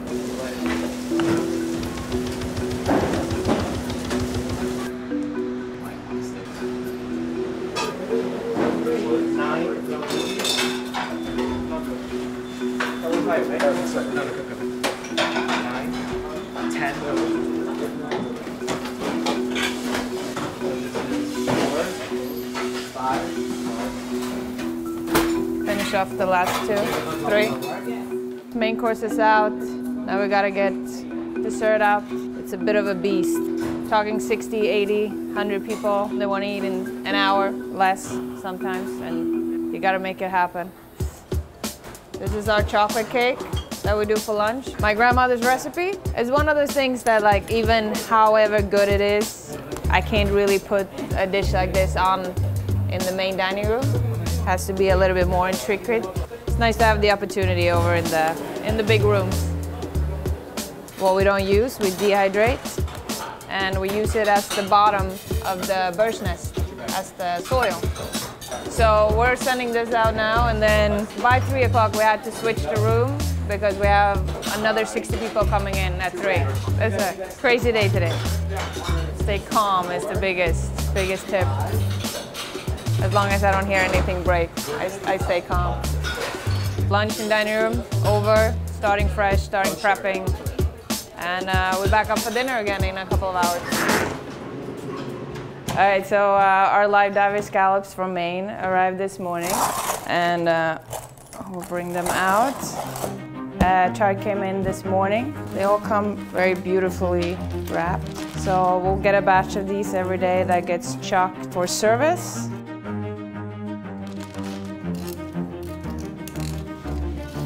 It's really sandy. It is bringing the whole sea in, including a lot of little fishes. We always get those.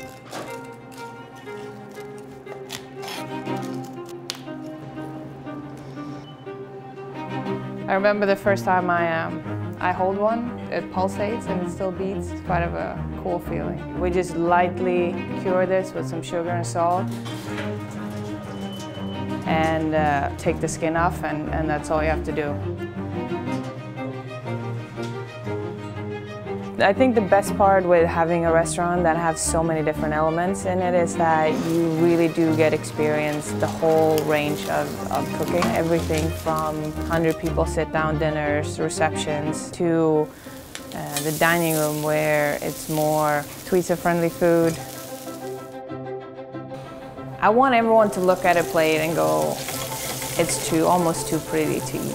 But I'm gonna eat it anyway, because it's gonna be amazing. And you'll see on a lot of dishes that you have a lot of nice colors, gelays, a lot of components that are coming out of pastry are bleeding into the kitchen more and more.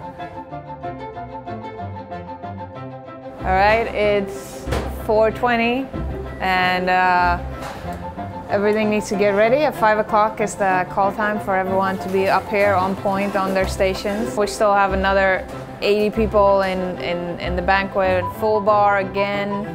There's no rest. Let's just go, go, go. So we're doing our little potato chips that we use for our caviar dish. I think we used roughly like 50, no, not 50, but maybe 20, 30 flowers per portion. You'll see in the bottom of the dish, it's egg and creme fraiche emulsion. On top of a small toasted brioche, some Osetra Imperial caviar. I think it's one of the best dishes ever. I mean, it's not a secret ingredient, you know, potato, fat, egg, caviar. The idea is just to think outside of the box a little bit and make it fancy. 5:47 and everyone is on track, so I can take a breath until the first ticket comes in. Order in 2 caviar followed by 2 beef.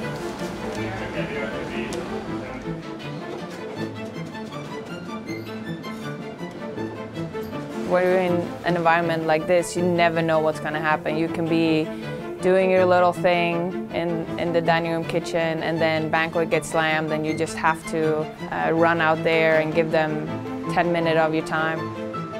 Let's go to banquet because I want to check in on them. They're the focus. I've always prided myself to be able to do everything, but I've scaled back a little bit.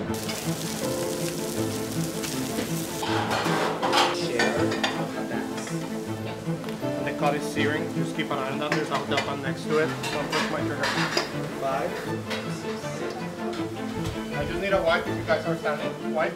When I took over as the head chef, I tried to be the best at everything, and it almost killed me on the way. A wise person told me that, you know, you're supposed to be the conductor of the orchestra.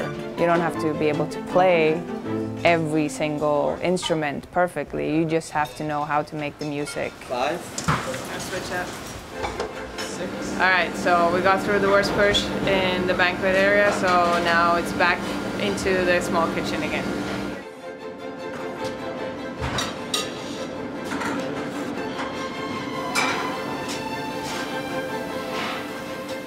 Staying calm, even if you're in pain, like try to look happy. And I mean, you lead by example, so nothing really good comes out of craziness and screaming and things like that. So I always try and like focus on my inner self.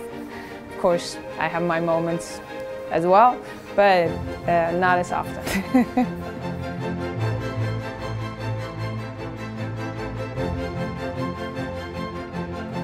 Hey, amigo, ¿cómo estás? How you doing, Pa? Waiting for you, man. Good to see you. We got live scallops, fluke, branzino, lobster, so you should be good to go. It's like very fresh. Very fresh. Only the best for the best. So in Casa Enrique we only have one ceviche, which is fluke that we use very local, and then we cook it with lime and some spices and salt. Very simple. I used to work in French restaurants, and we use fillet fish like every single day, so it's been 25 years that I'm in the kitchen, so I learned until I started. I'd like to do like a Japanese style, like slice it up. I don't want it like chunks. Some people cut the fish like this, like they're like cutting wood. You do only one. You start it from the end of the knife, and you finish on the front. It is only one cut. From good to very good is a minute difference. Take your time, you know. Food is about experience. The whole fluke is amazing. I think one of my favorite fish is fluke. Order fire ceviche. Put it back in the fridge. 2 minutes, done. What I want is to be the best in the neighborhood, and we went beyond that. I am very happy. You know, a lot of people from all over the world come just to see Casa Enrique.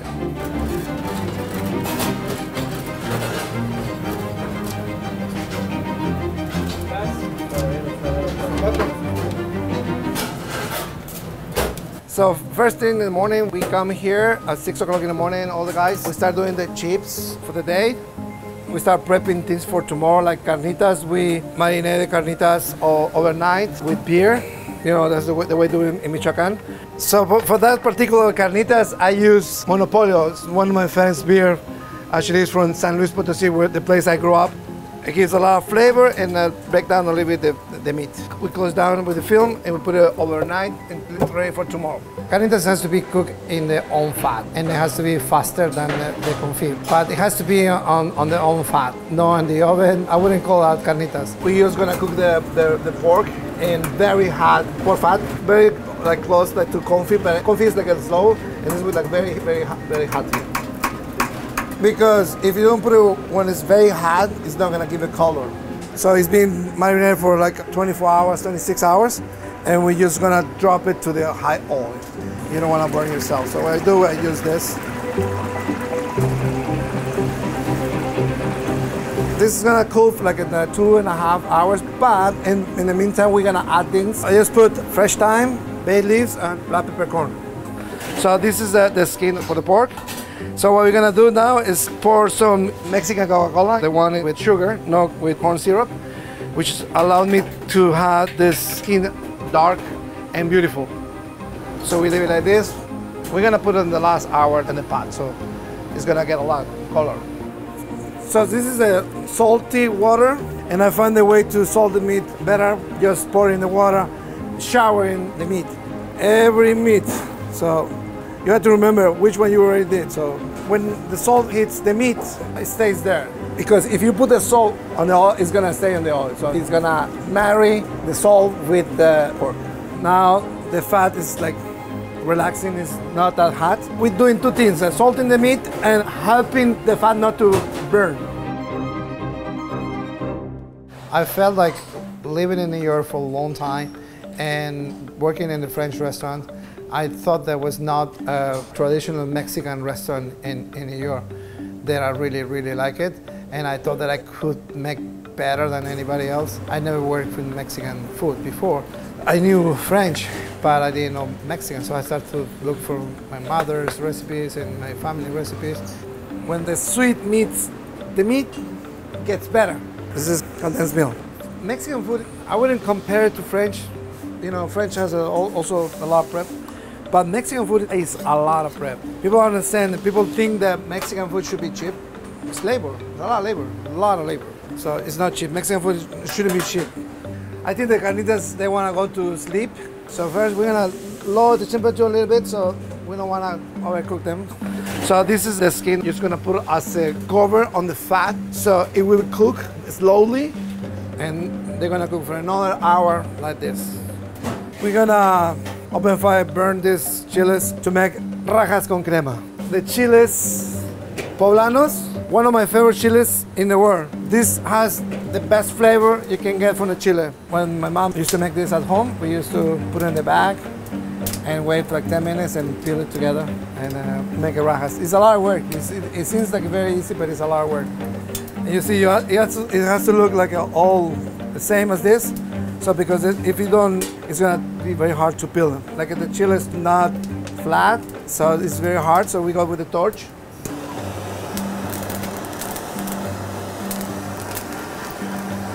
And after you put it in a container, you close it down with the plastic. So they sweat for after 50 minutes. You can peel them, and it's easy for you. We say Mexican doesn't use butter. Yeah, I do. I work in the French restaurant. And I love to use butter. This is the next step of the rajas. So we're gonna confit the onions. We're gonna put the garlic on the onions. So we cook the garlic a little bit, and we're gonna add the turmeric. I use turmeric to give the color, and it tastes good. So this rajas con crema, you can eat it as a taco. You can eat it with gorditas or stuffing. You can use it in anything, or you can just eat it with beans and a plate. And we're gonna add the corn. So we add in the cream. So this is the poblanos that we char. So now we're doing the cutting in strips. This is my mom's best recipe that I got from her. In my mind was not those typical Mexican woman cooking. She was a step up of so many people. I wouldn't say she was one of the best of my town, but I think she was better than in the States. I think she will be here. She will be very, very proud of me. She's watching us from upstairs. The rajas con crema finally done.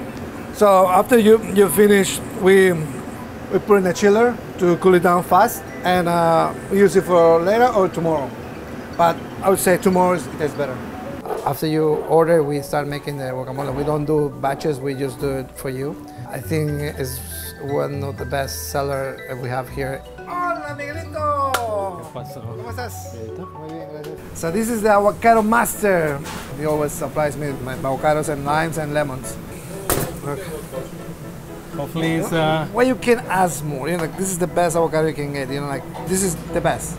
You know, like it's like his baby. The avocado is his baby. I think we know a thing about that or two. When I sit down with friends, all I do is order guacamoles. I have a beer, I order guacamole. It's amazing. It's the best fruit we have in Mexico. So carnitas are done after almost 3 hours. So, you know, right now it's very hot. So I wanted to cool down so the flavor goes into the meat again. By the time it's cooled down and put it back, it's gonna taste even better. You know, we just cut it like a stripe, put on top. Fry the carnitas, por favor. So this is the fun part. We gonna make mole de piasla. So we're gonna start breaking the rules from my grandma. So we're gonna burn this. The mole is one of the most favorite dishes that we sell in Casa Enrique. We do everything from the scratch. This is a black pepper. We're gonna toast it. This is the cloves and the allspice. So we kind of like to burn it a little bit. So you got the smokiness of the clove and the mole. We open this place with mole, and it's been the same mole as now. And it makes me think like I am in town and I'm with my grandparents from Piazla, Puebla, where my father grew up in Mexico. That's the sesame seeds. We're gonna toast it. This is raisins. When we opened Casa Enrique, we were making the paste once a month, and now we do it twice a week. So you can make this and keep it for 3 months. So paste is like the base of the sauce. It's not sauce yet, it's just a paste. So you finish with chicken broth and reduce it down. This figs, I'm breaking the rules here. They don't put figs, I don't put figs. Plums. This one has like a 25, 26 ingredients. I do mole every time it's different. It's very close, but it's different. Depends on the fruits. You know, the fruits are sometimes more sweet or acidity, or the chilies are spicier than the others. So it's never the same. Mexican food is it's very labor. It's a lot of things to do. It's like French technique. So you have to start it, and it takes like 10 hours just to do one thing. It's kind of soft. It's done. Plantains and bolillos, which is a French bread. That's to thickness the sauce. Done. I love cooking, man. As long as nobody comes and make a bad day, but cooking is amazing. Everything has to be blended and mixed. This guy's gonna blend everything. While I'm cooking the chiles, everything has to be ready by the time I finish, so we mix. This is the blend of the chiles. Guajillo, chile ancho, chile mulato. This has been roasted in the oven and blended. We're gonna add some water. So the water helps to make a paste. I don't need to go to the gym after this. A lot of work. And you have to do for 30 minutes, this. And after you start putting the fruits, it's in an hour cooking. It's 3 p.m. and everybody started coming for the service. So you're gonna see a lot of action here, a lot of people prepping for the service. So it's like time for us to push to finish quickly. I'm gonna start putting the onions and garlic. You wouldn't tell me it's onion and garlic. It's like a chocolate. Now we're gonna add all the almonds, sesame seeds, plums, figs, raisins, all blended as a base. Now the workout is getting harder. That was just the beginning. This is plantains and bread. All these things is gonna become a mole. After this, it's gonna be like another 30 minutes to get all the flavors marry. Mexican chocolate. And we're gonna mix, and then that's it. Now it's done the mole paste. So what we're gonna do now is cool it down in a small container. We put it in the fridge and we do a portion later. And it's ready for tomorrow to do the mole. We don't make the masa here. We get it from Nixtamal because we don't have a space for a molino. So this is the masa that comes from Nixtamal, the corn masa. And it's very dry now, so we add a little bit of water and then we mix it with the mixer to make it nicer.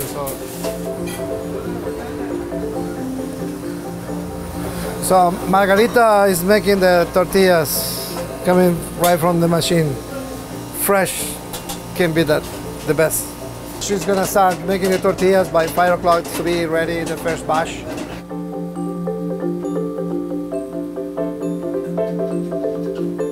So one of the last things today for the service, we're gonna make chorizo for tomorrow. So we're gonna ground the pork belly and pork bat. The marinated is chile guajillos, garlic, thyme, and spices. That's it, and we're gonna mix it. And we're gonna leave it in the fridge for 24 hours to 48 hours. This is chorizo that we made yesterday for today's service. So we done the prep. The service is gonna start at 5 o'clock. Kitchen in Casa Enrique is very fast. We make it very fast because we had to work fast. We built this restaurant for 70 seats. And now, because the inside and outside is making 140, so it's like 2 restaurants. Order fire, guacamole medium, después ceviche. You don't want to be there. People who start working and they just stay one day and they go. It's hard. It's very busy. It's one of the busiest restaurants I ever worked. It's crazy.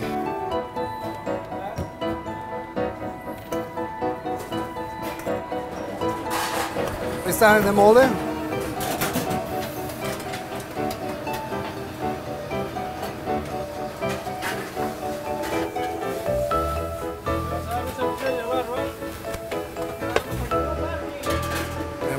Back to make the sauce a little thicker.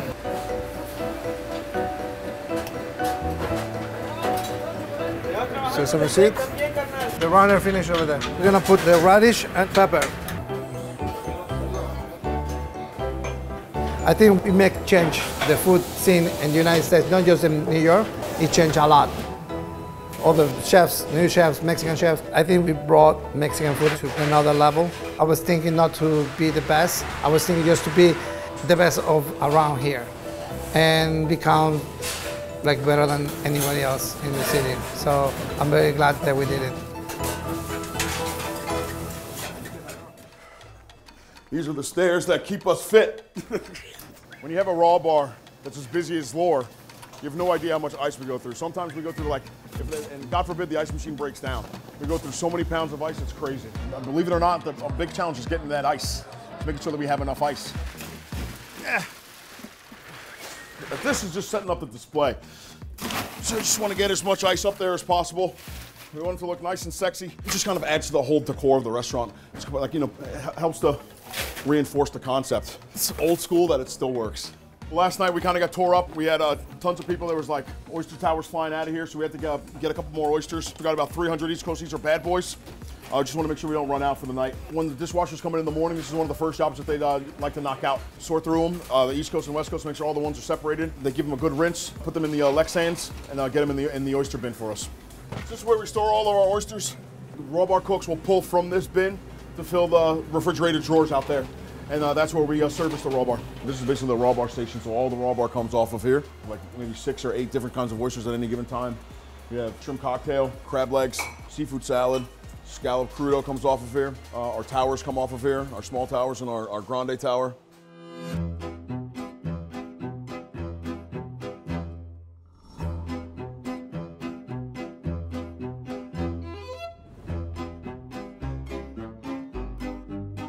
Nice. Get your ass over here. What's up? This is sous chef Bruno. executive sous chef of Lure Fishbar. He's gonna help me break down fish along with the butcher. It usually takes 3 of us to try to get fish because we do so much volume, so we're gonna start to break down the tuna. This is our tuna. The tuna loin #1 comes from the Gulf. Super nice color today. Look at that. We probably go through about 100 to 150 pounds of tuna a week with all of the different applications that we have. And we're charging a lot of money. We really want to take care of our guests. So tons of work goes in ahead of time to make sure that we're 100% prepared for service. So this is the tuna that we're going to use for the kitchen, for all the different preparations that we use in that come out of the main kitchen. And then we have a separate tuna that's outside that comes for the sushi. And we can go take a look at that. This is a Chef Akira. He's our main sushi chef. So this is the type of tuna that we use for sushi. The color's a little bit better. He's wrapping the tuna here so that we can just have it prepared for service. We do so much volume, so we got to make sure that we have enough ready. And so this is the best way to kind of store it. This is going to be for our sesame crusted tuna salad. I'm going to crust the tuna, so I get the tuna just kind of nice and sopping wet with soy sauce. Then we go right into the sesame seeds. You have dishes like the sesame crusted tuna. You have a dish like that people really, really enjoy. And you want to make sure that you give the people what they want. You know, sesame crusted tuna is not a dish that people have not heard of before. Fun fact is, this is actually one of the dishes that I made for my tasting when I first took this job. And it's still on the menu 10 years later. There's definitely a feeling of like once the chef has a dish that he knocks out of the park and it's a 10, you kind of get bored with it. And then they don't want to make it anymore. I've had problems with customers. I almost had a mutiny for taking the sea urchin bucatini off the menu. There was like a firing squad ready to come get me. This is exactly how I looked when I made it for my tasting, before I took the job. We're gonna start to do the rice now. We go through so much rice. We decided to really try to stick with the traditional way to make rice.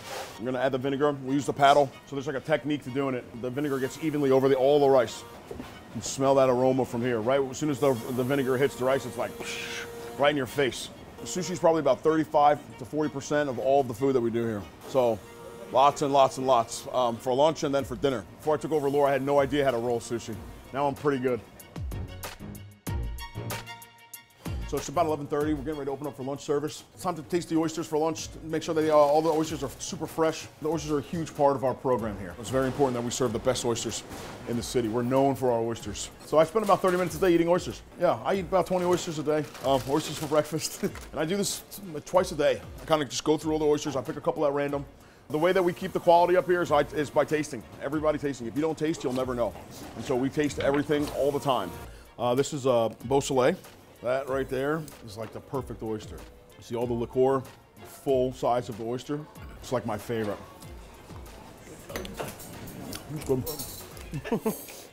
So sometimes it happens when you're sucking the oyster that sometimes the shells will be a little bit brittle and the shells will crack. So I don't like to serve these oysters because I like the shell to be completely intact. So we just set the actual oyster aside. We get rid of the shell and then we'll use the oyster for like a crispy oyster on top of a deviled egg. This is our West Coast guy here. This is Pebble Beach.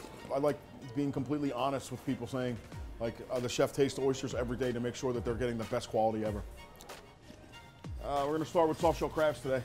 It's probably gonna be our special for the day, yeah? These are coming in from South Carolina.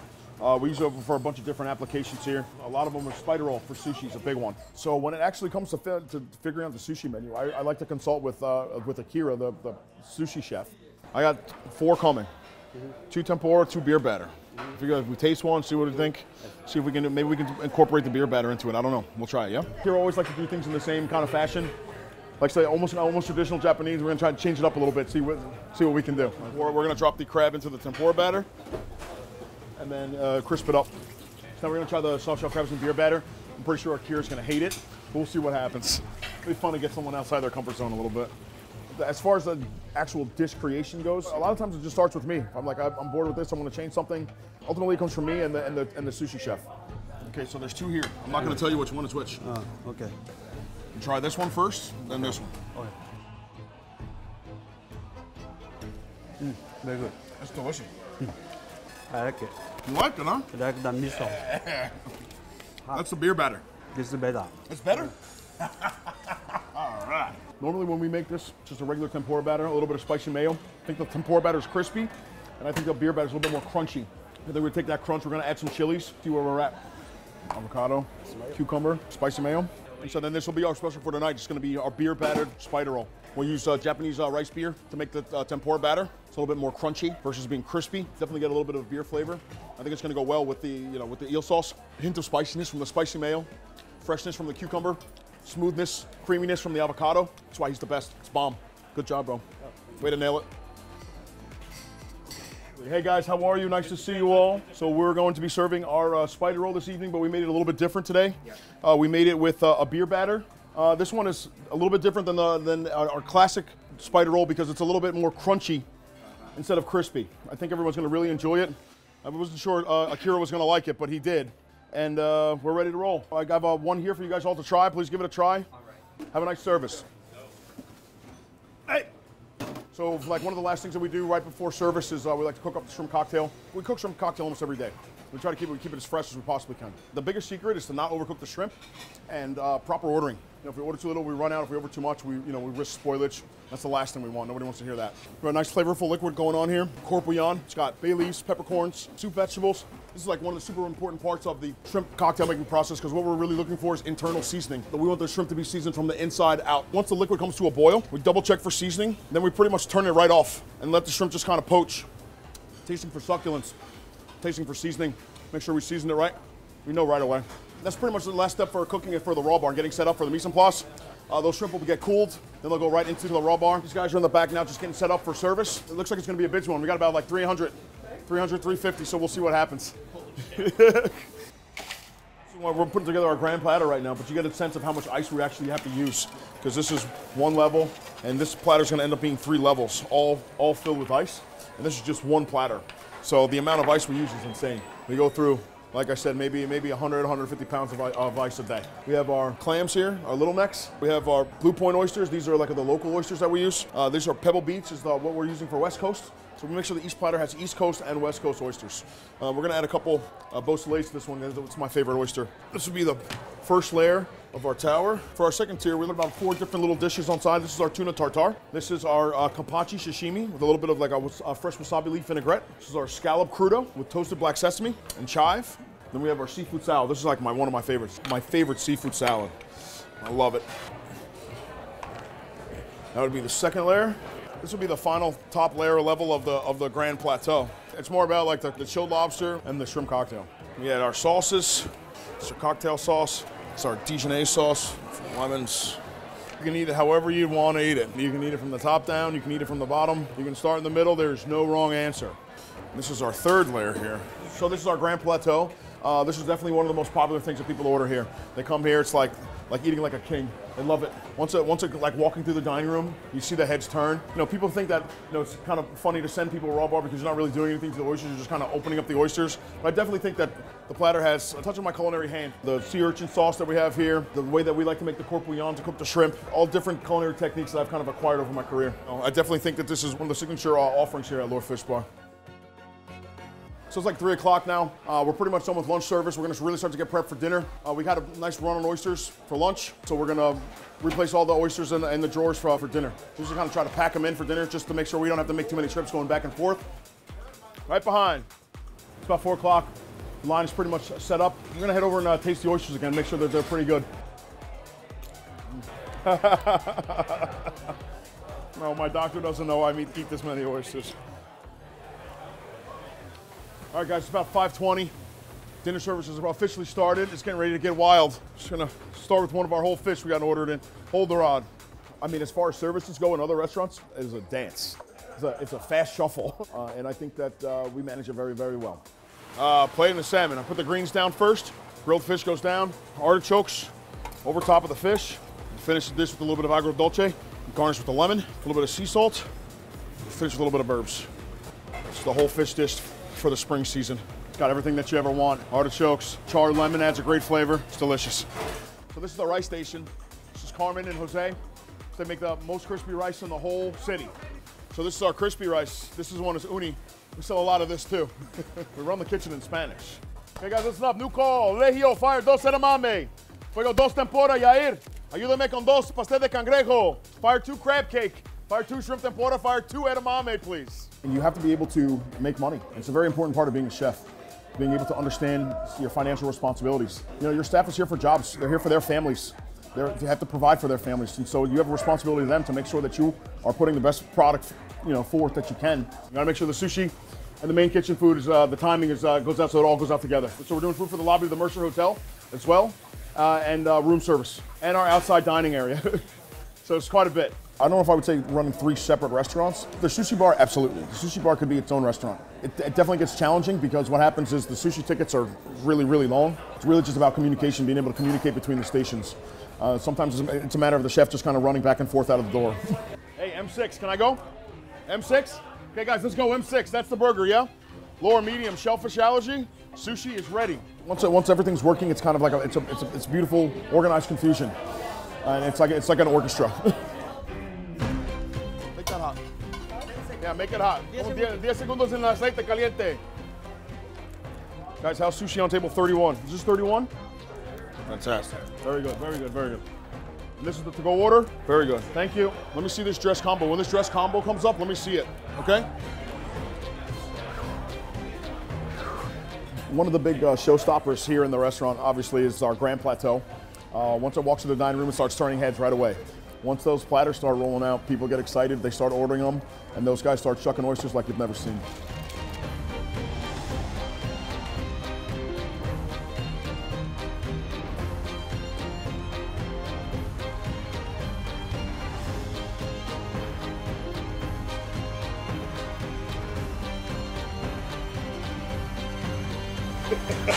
If you approach making food delicious, it becomes interesting on its own. In the morning, when I come in, most of the time I'm with Augustine here, breaking down something.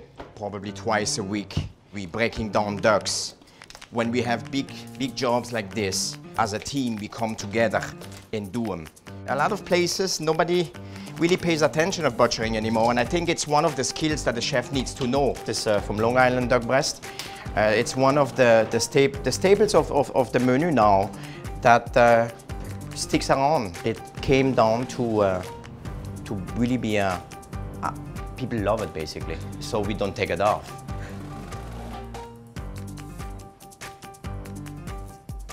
So we smoke it for an hour with hay smoke. We let them age on the cage, at least 2 weeks. The aging really softens the meat and makes it silky. And that's Chef Joe. Hello. That started with me as a line cook like 8 years ago now, right? Yeah, about that time. 8 years ago. You could feel and see the moisture content from a younger one, and it starts to get drier and drier as it goes up.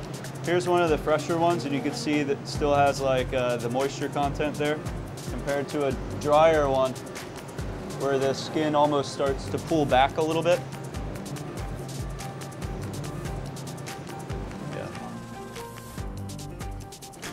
So some of the thicker portions of fat actually have that water content that inhibits from actually getting that crispiness.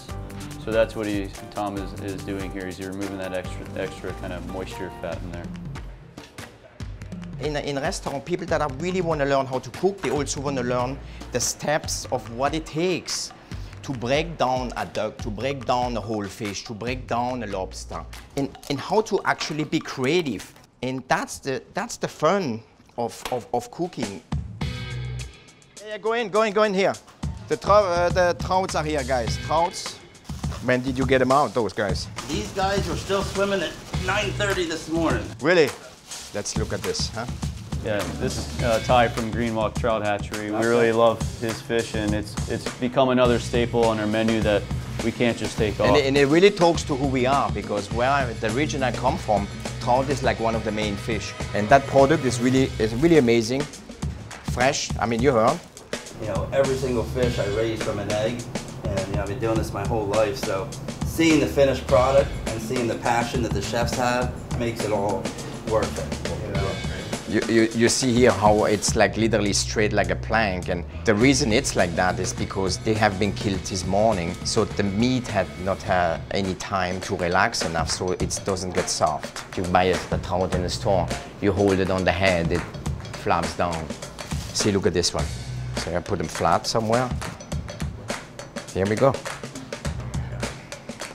Augustine and I, we're gonna go break them down and get them ready. And once they nicely, we put them nicely in filet on sheet trays, and we're gonna let them rest in the fridge for at least 24 hours.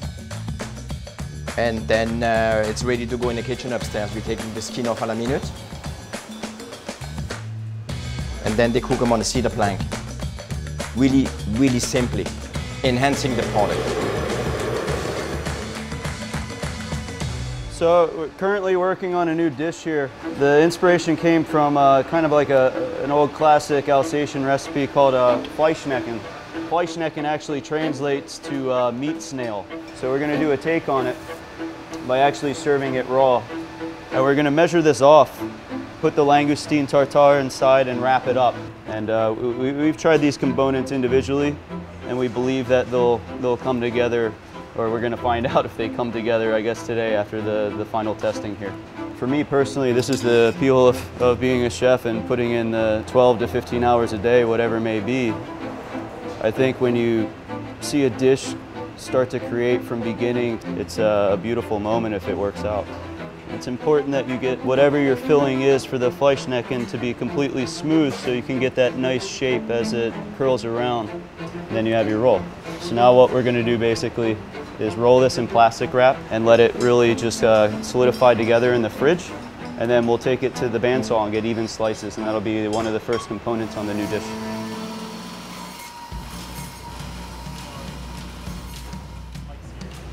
Mike's here? Tell him to come back. Why are you so scared over there? What's up, Mike? How you doing? Is that the crab? Yeah, this is the crab. So one of the great things that Mike supports us for on this tasting menu is he knows that we can change a lot of things. Like right now we're getting the live king crab, and we're gonna cook that off today. And then, you know, we can give it to a guest. A lot of tasting restaurants have a set menu. We wanted to be able to be a little bit more free in our structure, meaning if we could get special products in and we could only get a limited amount, that we would still be able to put that on the menu. We're going to take the legs off first. Crab just comes right out.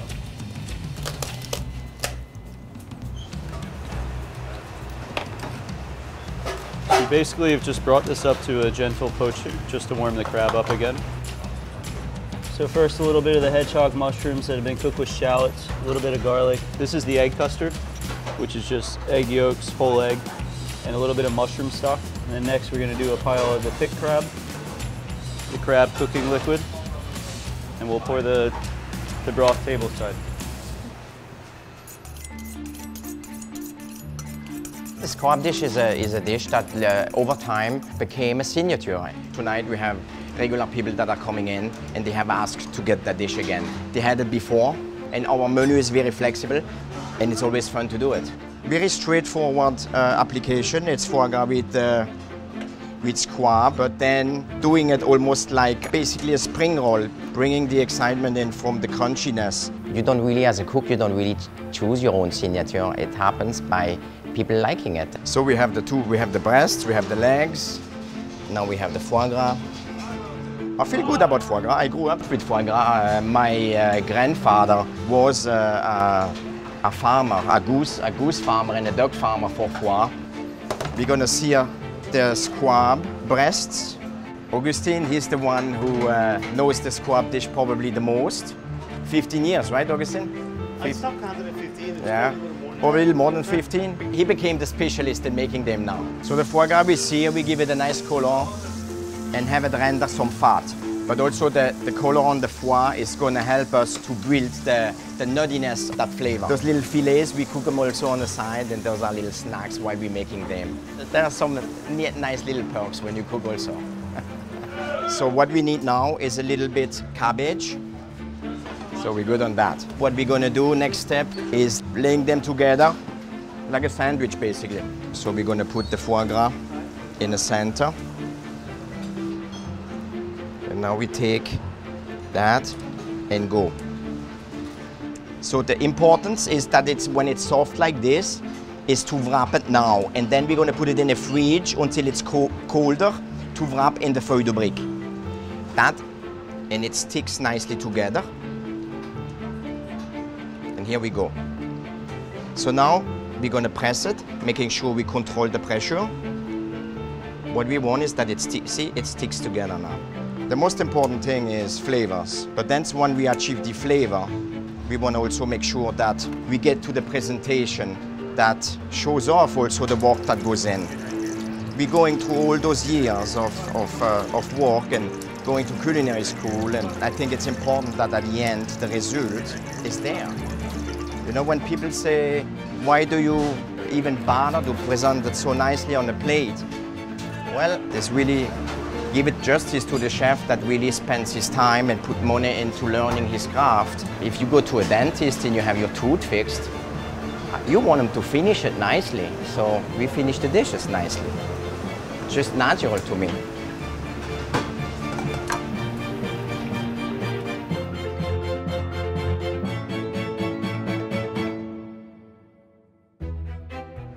So we're gonna test the langoustine dish that we were trying out earlier, and we're gonna see how it plates up.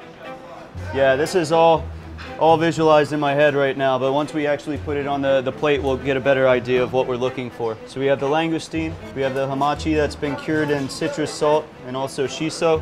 Langoustine and uni is a very nice combination.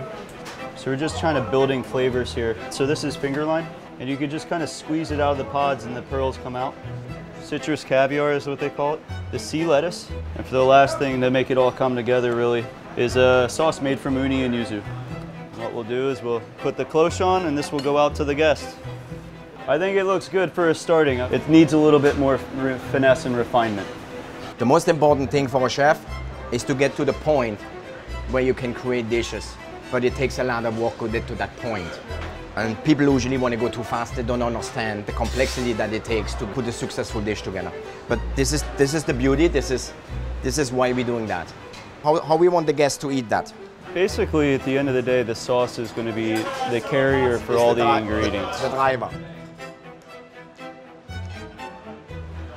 Really nice. In some way, I would love to have a little bit something crunchy on here. Okay. And I don't know if it's the legs of the langoustine fried. Yeah, sure. And crumbled and put a couple on it, you know, something like that maybe. Yeah. Something of citrusy here. Yep. Something of crunch, in my opinion, something of crunch here. But we have beautiful flavors, nice umami going on. It lingers nicely. A beautiful wine with this, and I think you're in heaven here. As long as we follow all the parameters that define us, the door is open and the fun can start. Yeah, very nice. Looks good. It's approaching 4:45 when all the chefs are expected to have their tastings up. We do this thorough tasting every single service to make sure that the quality is where we want, and we make the last minute adjustments where we need to be. Make sure you're putting a little more lemon on the fish, huh? Very nice otherwise. Foie gras is always good, right?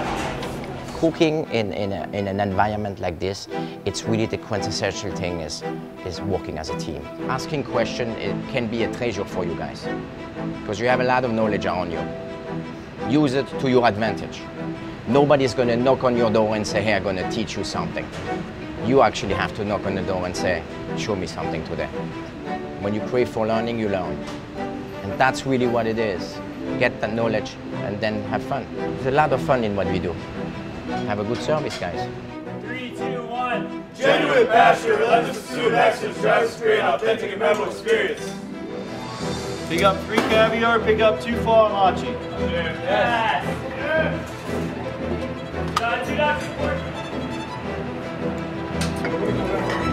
Solo table 1, and then ready? Yeah, we're gonna put a little bit of fleur de sel mignonette. So we actually had a repeat guest come in, so we wanted to give him something different, so we're going to actually ask his opinion on the langoustine dish that we created. So we're using a repeat guest as a guinea pig here. Especially the regulars, we trust them and we want to hear what they're saying. Ready?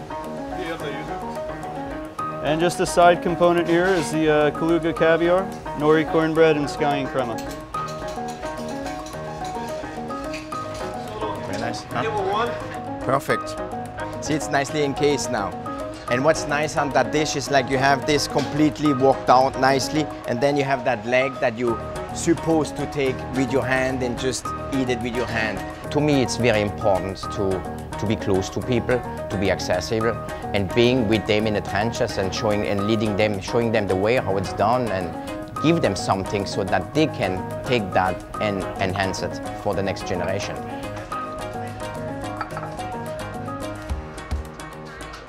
Nice. How long on 2 duck, 1 no goat?